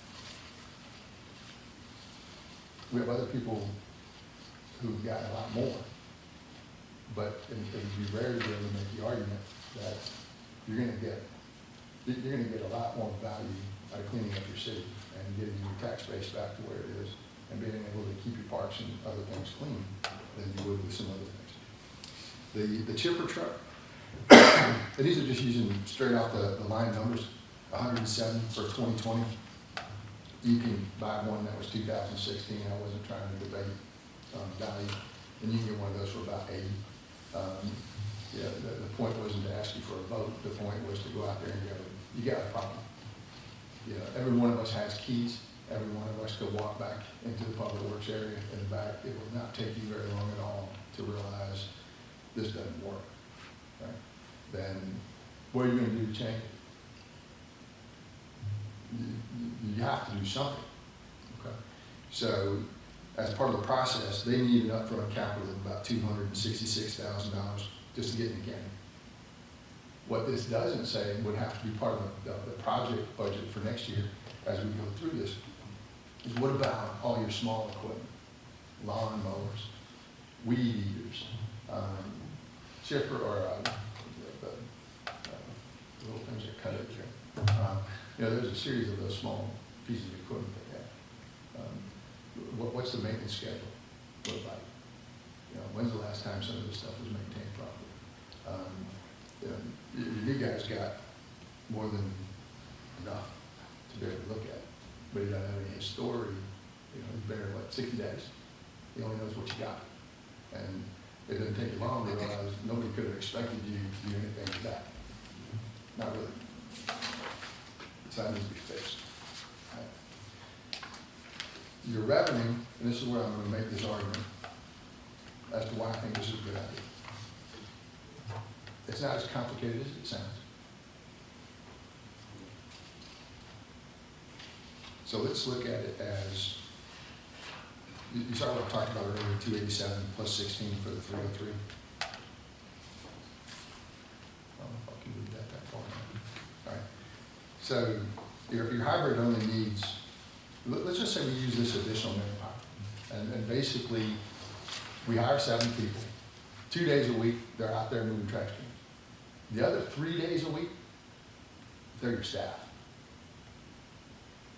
That's real man hours. Okay. And you have SPLOST projects that you're losing your shirt on, which we all know. If we looked at an annual SPLOST budget, we know our SPLOST budget is like $1 million. So we know all of that would not be public works. So this is assuming 300,000, which is pretty low. If I recaptured 40% of that from the labor savings, that basically is $120,000. Everybody follow that so far? One of the other things that we have is what you call a hidden revenue. We know we lost $2.5 million annually. Let's say we clean this place up, and that value goes back, not to the hyper value that we're having. I'm talking about taking it back to some value that you used to have 10 years ago. And then you have to only be able to take the commercial side of that. You can't take the residential off. So that savings, or that opportunity coming into the city would be worth about $1.8 million without being greedy and just saying, let's attribute, say, 10%. And these are all barrel numbers, right? Then the Public Works Department could recapture $187,000 worth of that back. Those two numbers alone is $300,000. And you're like, well, I don't know if that is real money back in my pocket. Okay. We all know we're about to have some serious discussions about homestead exemption. We know the house over on Sunset Way just sold for $350,000. Fact. Right? That's what he pays his taxes on now. $350,000. The average in Foxcroft is 245. So even if you move the homestead exemption to whatever it is to 200,000 as your max number, you still have a differential of 200,000, 240,000 to 45,000. So what is your average? I ran the CMA for competitive market analysis, or Renee and some others, as we go to the state legislature to figure out what's going to happen, so you could have identified houses. And if our average, even on an older house right now, is 250,000, and mid 300s for new construction, the new revenue to the city, and this is easy math, right? So you're taking out the 200, you're taking the 50. Everybody knows an assessed value is 40% of the 50. Millage rate is 1,000. You divide it, it's $20. Your millage rate is 9.0 something, which is rounded out to 9, just so you get it. And that means almost no matter what you do, you're going to collect another $180 from Quad's house. Okay? There are very few ways to offset that for Quad. You can reduce your millage, but you're going to give Walmart and Costco the vast majority of it because the commercial properties are 75 to 80% of your property value. Very little that you can do about that. So what you can do is I can provide you better service. I can provide you better service at a cost that you're going to pay almost no matter what happens. So that's real money. That's real money that actually is going to go into the city's piggy bank. And with that, you can pay it. So then you start to just add it up. Revenue neutral because of action. I think you raised $216,000 just in the changes of values. Not the improvements if somebody went out and built a brand new house in your subdivision, the traditional things that you get just because of inflation and what's happening out there today. I think if we were even close to managing our SPLOST projects correctly, we would get an additional, now this $120,000 goes back into the piggy bank, right? So that you can buy additional SPLOST projects. So you might say, well, I don't really get to spend that money. But you do have the money to spend on additional projects. The hidden revenue value at 187, that's a real number. When you looked at the tax digest for this year, in terms of real dollars, your revenue for your residential matched your commercial. So let's say residential went up $3 million a day, and your commercial went up $3 million a day. If your commercial was 75% of the value originally, commercial should have went up $9 million, residential should have went up $3 million. It didn't. Drive South Lake Mall, it won't take you very long to figure out why it does. It doesn't look good, right? So that's a matter of code enforcement and the city doing what it needs to do. So does that necessarily make your cash register ring right away? In other words, if we go out and cut the grass, is it magically going to produce you money? No. All right? Doing a hybrid model does do one other thing for you. And that's the part that you see down there in green. There's your revenue numbers. But if we had to have and hire more employees, and your 8,320 man hours at $15 an hour, and you have to love the Georgia Work section because at $15 an hour, you don't have to pay health insurance, you don't have to pay pension fund. If you did, that's usually a 40% value, which means you'd be paying that employee $23 an hour, something along those lines. Right? So you would recapture the ability to reallocate man hours at about a value of $125,000. The efficiencies that you would get in both is worth another $134,000. And that man hours alone is like $250,000. So on one hand, you're basically saying, this is the amount of money you're going to collect, here's the value that you potentially could collect in cash. And then over here, I'm adding value in terms of man hours. Anybody who does construction or anything for a living, man hours matters because you produce value. Whether that's a cleaner city or you build some new projects, you do these other things. So here's really the ask. We need to appoint or acknowledge that Waste Pro is going to be your company. You don't have a choice. We need to, even if we have a contract ready, we still have to have a contract to negotiate. We're running out of time.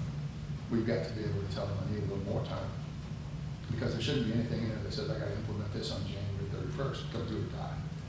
We should go out there and say, you have my contract. You're already delivering backdoor service. Help me get up to speed. And if that means ultimately that it's not 2 days a week, it's 3, you still have plenty of time that you just saved on the clock.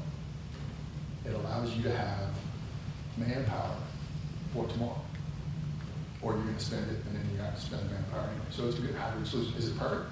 Nope. We're gonna make some mistakes. Yep. You know, right now it's on paper. Implementing it a little bit different. I don't know anybody else who's doing it. And you go, okay. We're a small city though. There's not a whole lot of residential. It's all on this side. The easy options, there won't be easy options. You know, curbside, your citizens won't come out and have a bad day. When we change it. So, your public works department needs people. That's our fault. Doesn't matter if somebody didn't ask you for it. Point being is, it's our fault. We expect better. We do. And we can't continue to do that. Now, they have to do the job. We hire them to do these other things. But you need people. Right? We can't expect them to go out there and work with, you know, plastic knives and forks. They have to have the equipment to do the job. This is not a complete list, but it's enough to be able to handle a portion of what we have, the bigger ticket items that I saw. And a greater complete list needs to be submitted as part of the planning process as we go forward. There's no reason that we can't get these things out on a bid and get them done. Right? We don't have to ask the council to basically take it to bid. We have to have council approval to approve the bid. But that should be moving as we speak. Okay? And because it's about $25,000, you're going to have the endorsement, whether it's a chipper truck or not. And then it comes down to the big one, which is what is the city going to pull the trigger on for sanitation? Got to be able to live with it. Easy answers don't provide you man hours. That means, okay, I'm going to charge you X. Public Works is still going to need 5 employees. No easy answers. Right? It's not their fault. You just got it. Right? It's not the fault of the hard-working people that we know who they are. Right? And we're not insinuating that it is. And we're not even going so far as to say that it's individually each one of yours fault or mine. We're just saying, over the years, this is a fact of what happened. Right? We can give you a tour. We can prove it. So let's just stop there for just a second and open the floor for discussion.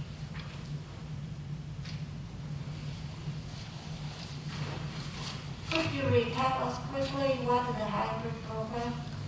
Your hybrid basically is the city employees or contract staff basically being dropped off in advance in front of a truck, a regular truck from a private company that's going to do curbside service. We're going to take the existing cans that we have, or the ones that would be manufactured by Waste Pro, and we're going to take them to the curb. We're going to take them to the curb with enough people that we'll be able to do this in advance. The truck would come by, dump them out, and then we would come back around and put them back to your house. It means that you as the homeowner does not need to touch your can. That's why we call it hybrid. If you take it to the curb, then you also got to take it back, and then all that visual blight that goes with it is not a problem. And not everybody's going to appreciate that. So what the additional revenue that required to do the hybrid option? I think it's revenue neutral. I wouldn't do anything until proven otherwise. I mean, it costs us, how much more it's going to cost us? Because it's a manpower issue, I took the difference between what you're currently now paying as $15 a rate versus the 35, and I got your manpower based on that number. So that's $303,000 of labor. No, I want an actual, cost that we're going to cost the city, how much it's going to cost the city to do the hybrid. It's going to be about 303. How many manpower are we needing? If you hire in the 7 hybrid? people, it's $287,000. 7 people to do, and then seven people doing 2 days a week, and then the other 3 days that they're gonna have public work to do other work. So, do we need that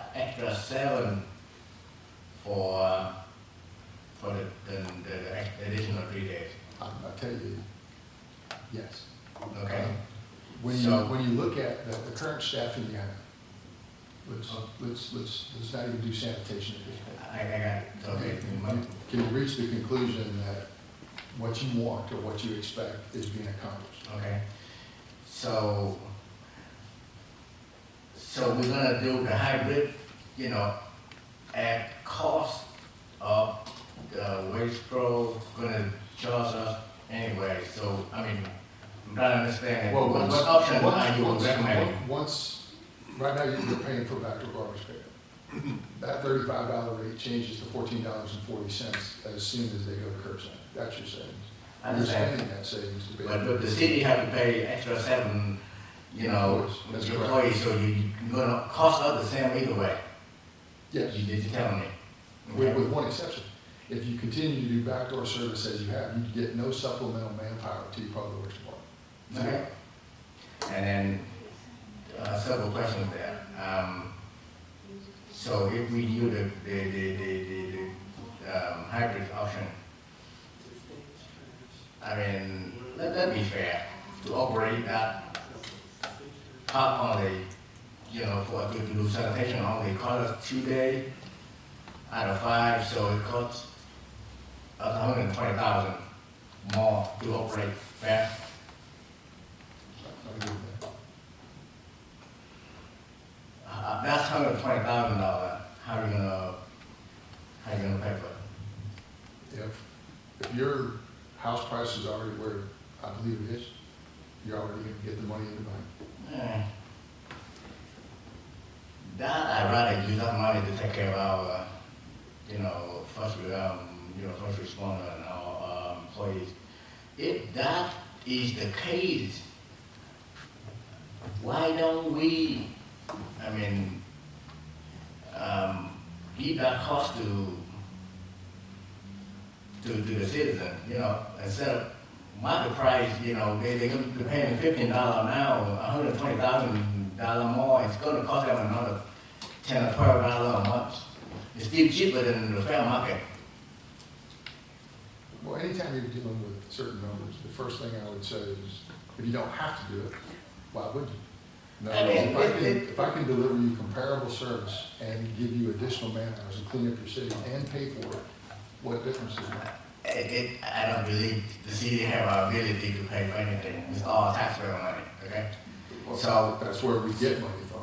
yes, sir, I agree. But we keep complaining about our employee under pay, and which they are. I'd rather keep the additional revenue to pay them. And what, you know, But in the world, and you get what you pay for. I mean, the citizen getting the backdoor service, why can't we just pass the cost to them? I mean, we're not trying to make money out of it. I mean, they should pay for what they get. And you're not, but it's one of those, you don't get any additional man hours just by cutting the check. What you mean, like, Like in your business, and let's just go back to when you say somebody paid for it, right? It doesn't matter what your rent is, or your utilities are, or your personnel is, as long as you've got enough customers to be able to buy your product. And every product that they buy, you have an additional profit that is built into that. To some degree, the margins are higher as the numbers turn, lower as the number of customers is less. You lost $2.5 million in value because the city looks the way it does. How are you gonna get it back? I understand all that part, but I'm just saying, I'm agreeing everything you said to the hybrid option. But I think whoever getting the service, citizen, including myself, it'd be fair to everybody that the market price is $35. No question. I mean, we not even charging the market price, you know, we doing hybrid option, we charging the $25 or $27, whatever, to offset the cost, the additional cost that to operate that hybrid option. And I think, to me, that's a fair deal, that's more than fair. Because the city willing to step up to operate more manpower to provide the same service, and probably it's better service, because, you know, the city doing it, so probably better service, but to me, to keep that 120,000, I'd rather use that 120,000 to take care of our people. That's my point. I'm not disagreeing, I'm just, you gotta lay out something that's gonna work. Yeah. But That's my thought. I could make an argument it's revenue neutral.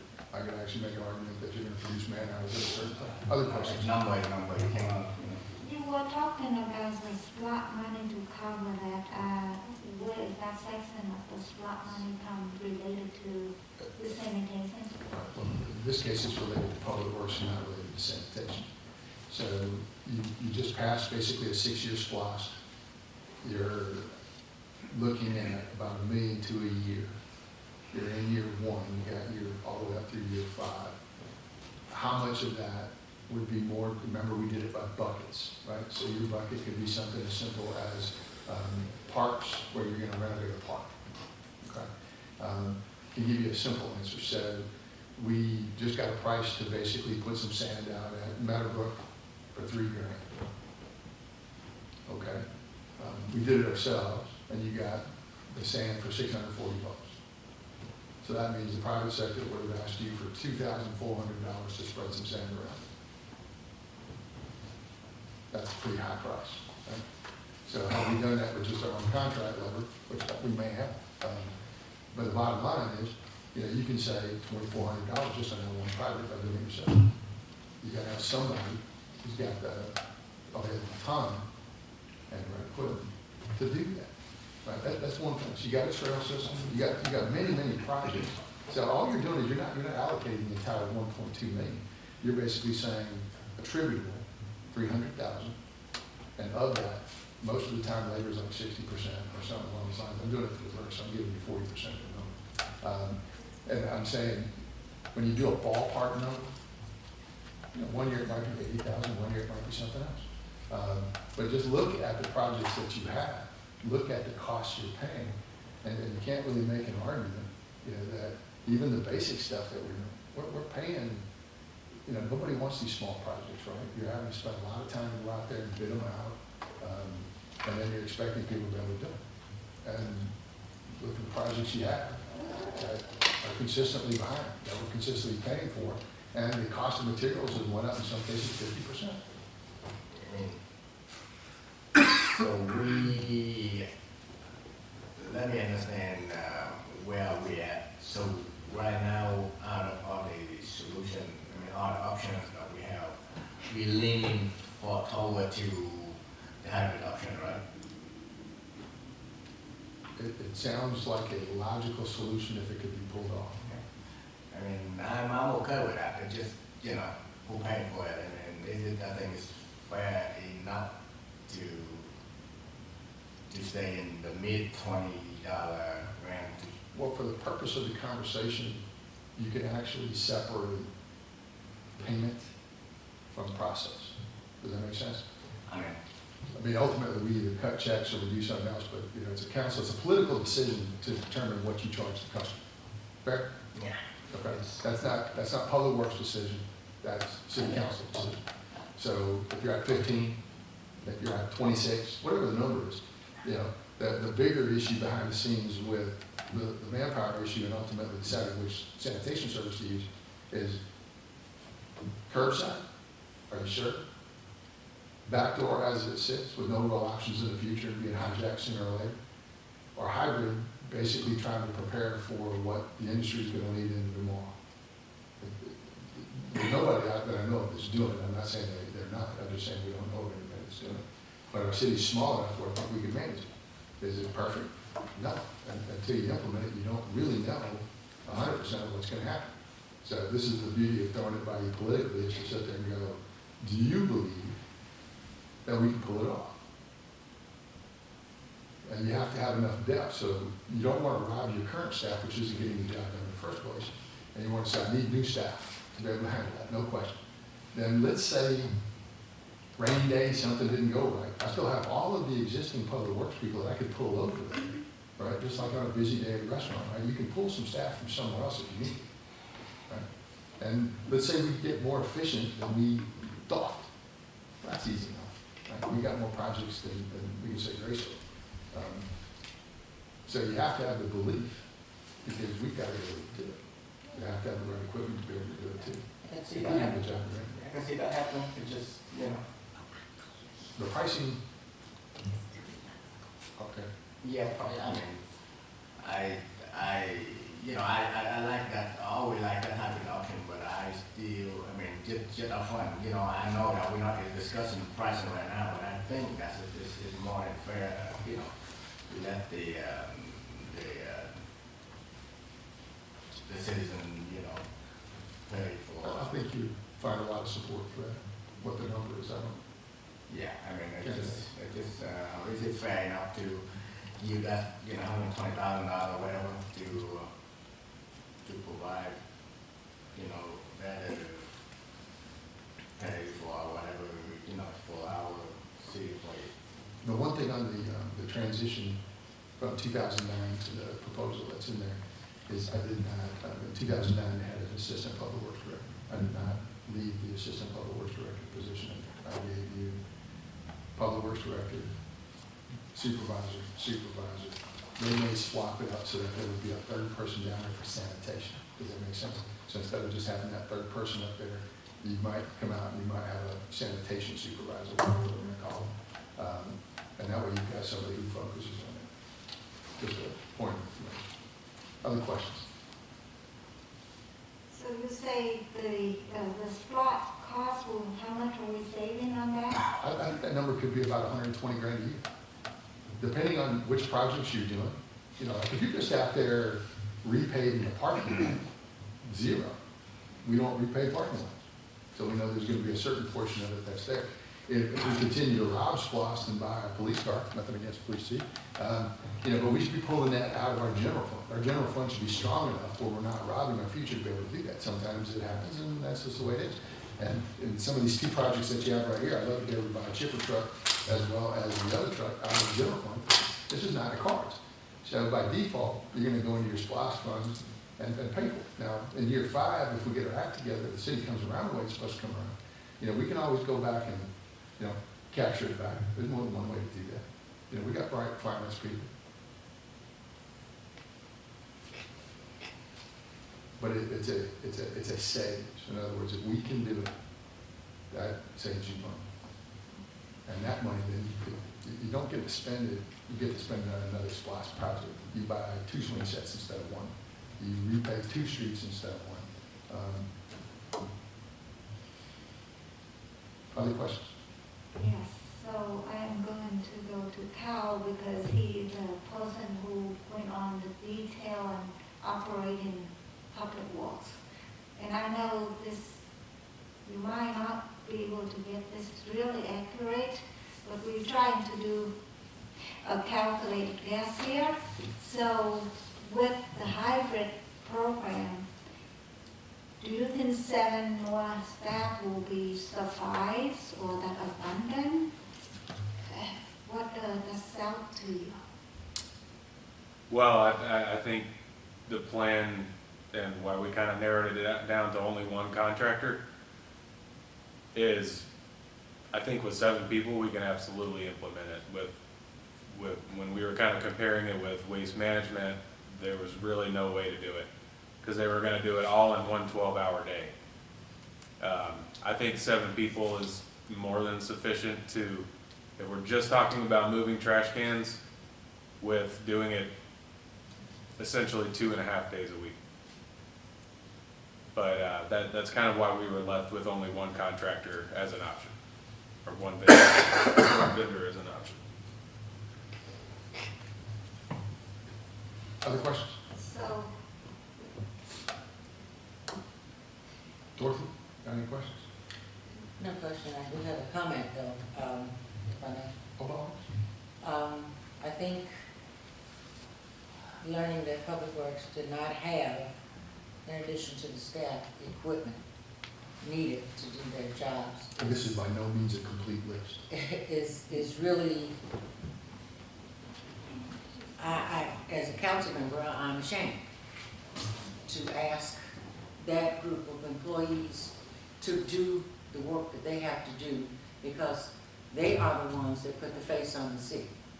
So if they don't have what they need to do their job, And we're asking them to do their jobs with trailers and pickup trucks and only 4 people. I'm really bothered by that, and I think with the number of days that we have before the extension contract is over, the fact that we don't have companies knocking on our door saying they want to come and do the job for us, and the fact that this is a program that I see that will work with the addition of work staff, Georgia work staff.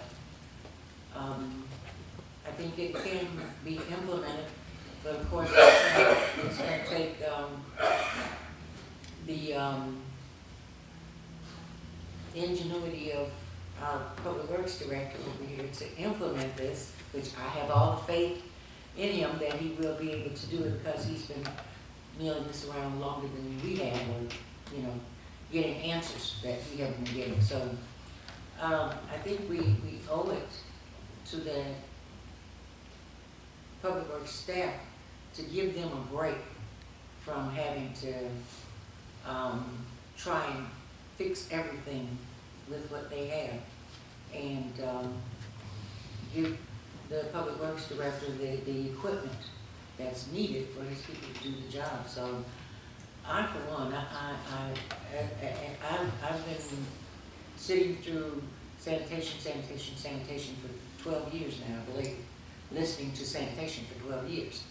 So, and I don't think it's, you know, the monster that we've created here. It shouldn't be this monster that we've created. So there is a solution, and we can start here.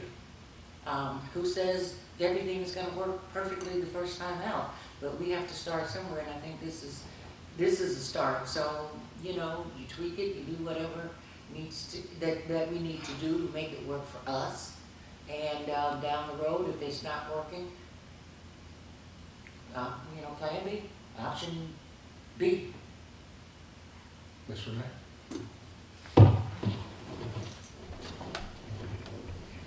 I agree with Councilwoman Deeb. I think the opportunity to create a more comprehensive plan with under the guidance of Kyle as our public works director. One of the assets that he has is his knowledge base of having worked with Untitled Alliance. And I'm always intrigued by that reset and refresh that, you know, our commercial corridors need, as economic development, as property values going up.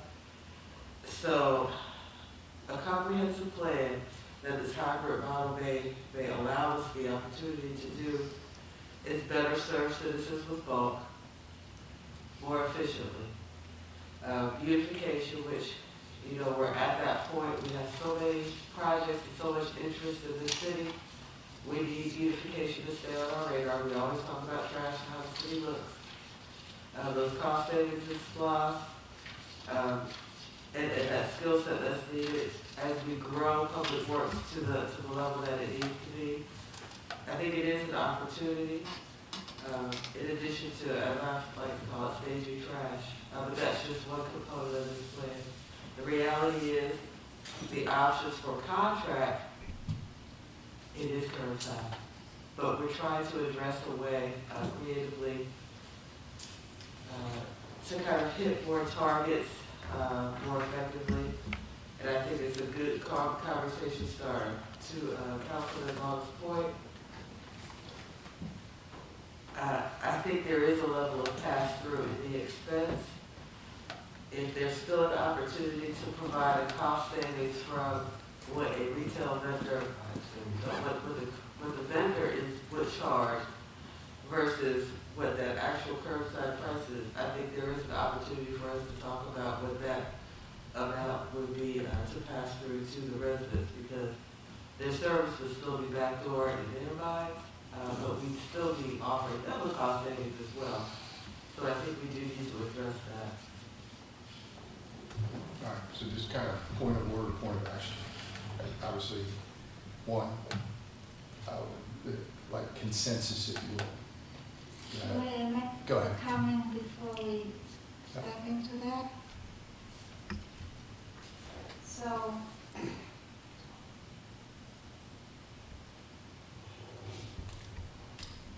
we are doing the hybrid. We pay 15, we charge the resident 35. I don't think we've determined what we're charging. Okay, by how, The goal is to try hybrid Okay. and see if we can't get the process to work.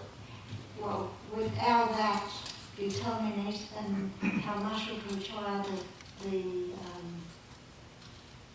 customer, this salary don't really have the foundation of that's the calculated guess of what is the variance between what revenue that we collected from this operation to the cost. I'm listening to you, and you say we need 7 staff members. So I'm just giving the lowest number that we can get now. We pay somebody $18 per hour, 40,000. So the cost with that would be about $55,000 a year. That cost running to $385,000 a year. Additional, half of that is $190,000. So what we are charging the revenue is important because that is the revenue that covers $200,000 of the variance on the decision that we make. And in the accounting way to look at that, you cannot get this, we do this, and if the revenue we charging to the resident is not enough to cover that 200,000 cost, then we committing ourselves to run an operation with the loss permanently. And the cost of living, the inflation is not allow us to go any lower. And we have been talking about letting so many options.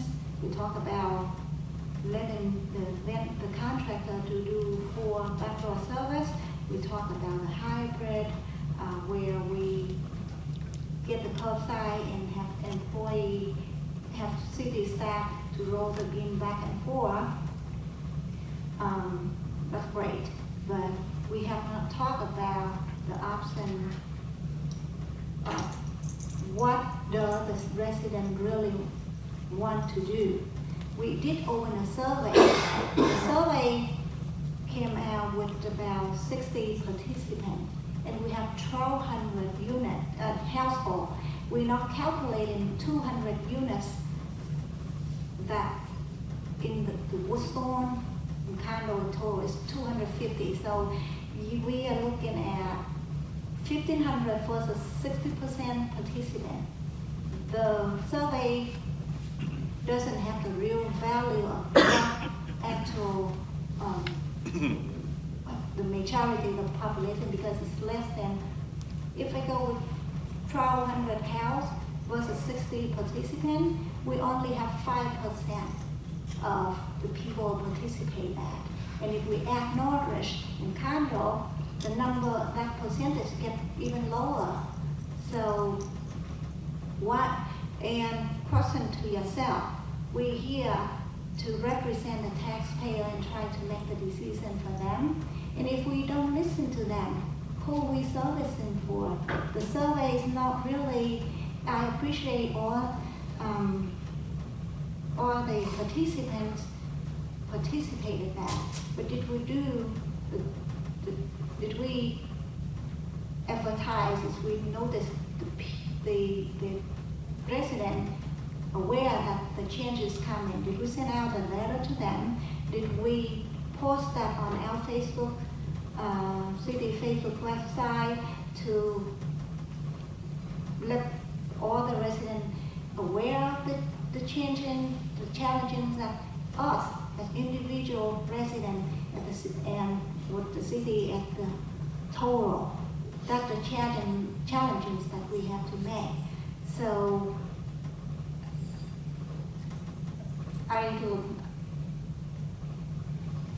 the hybrid plan sound like it might be the solution, but without knowing the determination of how much that we should charge, it taking away the fact of how much are we able to generate versus how much are we paying to do that job. So I would say consumers are really smart. We all are. If the seller, the service provider cannot fail us too many times, we learn fast. So let's hear from the person who pay us to do the job, to please represent them to make the decision, raise their voice so we can hear what they really want. And I would say, I know I'm aware of the time constraint, but the survey that we have, less than 5% of the household doesn't really give us the good foundation to make a good judgment. I realize the sample size is small, but by comparison, you got a citizen base of 8,000 people. This room holds about 125. That same 125 that answered that survey, if they showed up in this room, you're going to hear them at a level that's going to sound a whole lot larger than a sample size of 5%. It's going to sound pretty loud. Waking them up is probably not a good idea. But anyway, that's the secondary point. And then I also have a question for Kyle. So with the waste flow or waste management, have you ever discussed with the contractor the potential of if we roll in the bin back and forth, would they be able to work with that? Is there any advantage or disadvantage on that? Yes, yeah, I've spoken with both, and Waste Management did not seem very willing to work with us doing that. They said their price is strictly based off of a 12-hour day starting at 7 a.m., which would mean we would have staff out at 5 o'clock at the latest, out pulling bins out from residents' homes. So Waste Pro was the only vendor they said that they could break up the routes and work with us however we needed them to. They were also the only ones that bid on Woodstone and Northbridge. That's why we came up with this recommendation. So kind of giving people some stuff to do, versus really just an acknowledgement that we're going to go with what's. We can't adopt the contract, we don't have it in front of us, but the main point is, that is what we're telling them, is to say, okay, sit down with Waste Pro and let's make this happen. First, you don't really have an option, doesn't matter. So, I mean, you create one, but not really. There's no time to actually pull it off. So it's not a real option. So that's sitting down with them. Second is freeing them up to start hiring employees now. You need public works employees no matter what. These people aren't going to show up on magic, right? So we can't afford for them to wait. If you find somebody who's capable of doing this job, go get them. And be able to negotiate with Georgia Works and say, what is my flexibility? How many people can I get? You don't want to be so reliant on them that if something ever happened with that company, you're totally toast when you can't. It's a nice thing, but let's not be hasty and realize that having real employees matters too. And if we can hire some of their employees because that's how that system works, well, nobody has an issue with that. But to turn it loose so he knows coming out of this group, we said, and we were under the budget constraints and all this stuff, that somebody's just paying attention to paper, and everyone, I don't care about your paper. You'll find me 7 employees. Right? And they've got to be able to have an understanding that they can do that. Agree? Right. Well, in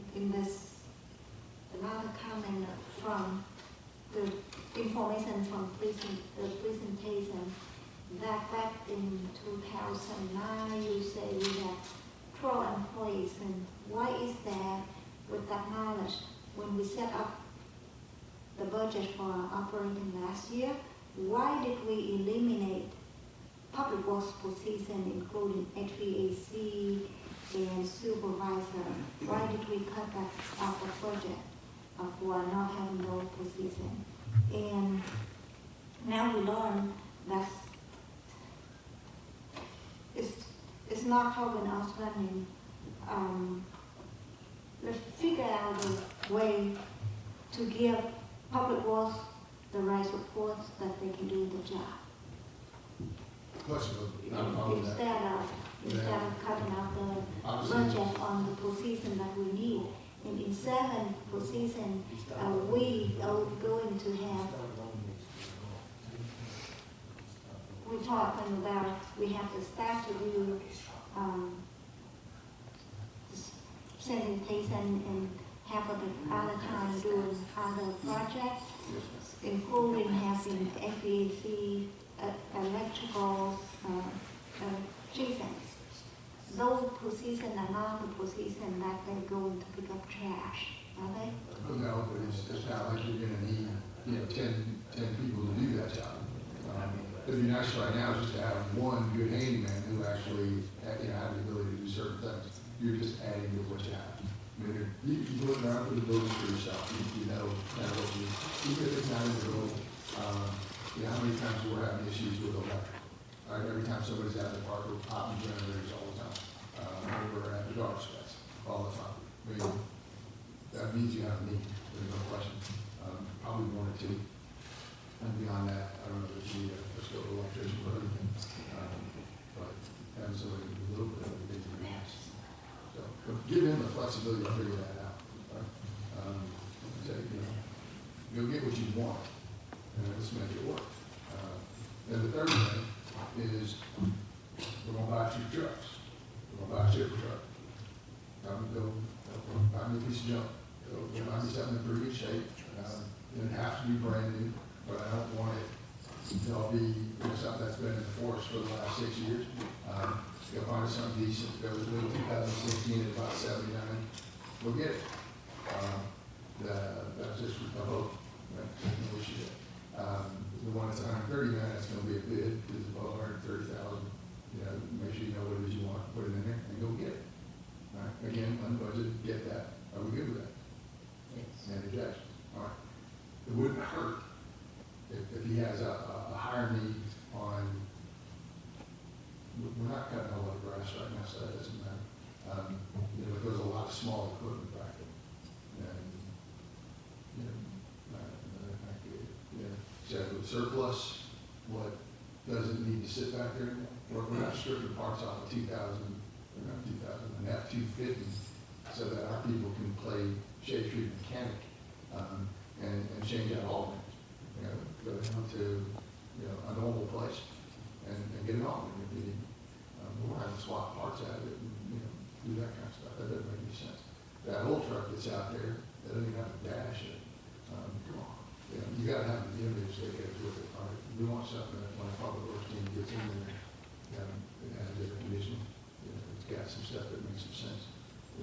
We need to give them some of the toys we give to the police department and fire department. I meant to say that, but I figured I'd just reserve that for him. But anyway, so if something comes up that was missing, because all those little pieces I don't know, right? They look like they're there, but they may not be there. So give them the flexibility to say, give me a little bit of this, but keep your massive list if you're going to have them. And we'll handle that as part of the budget process coming into this year. Does that get you what you need? Yeah. All right. Any other questions? All right. Long night. Any other questions? Meeting adjourned.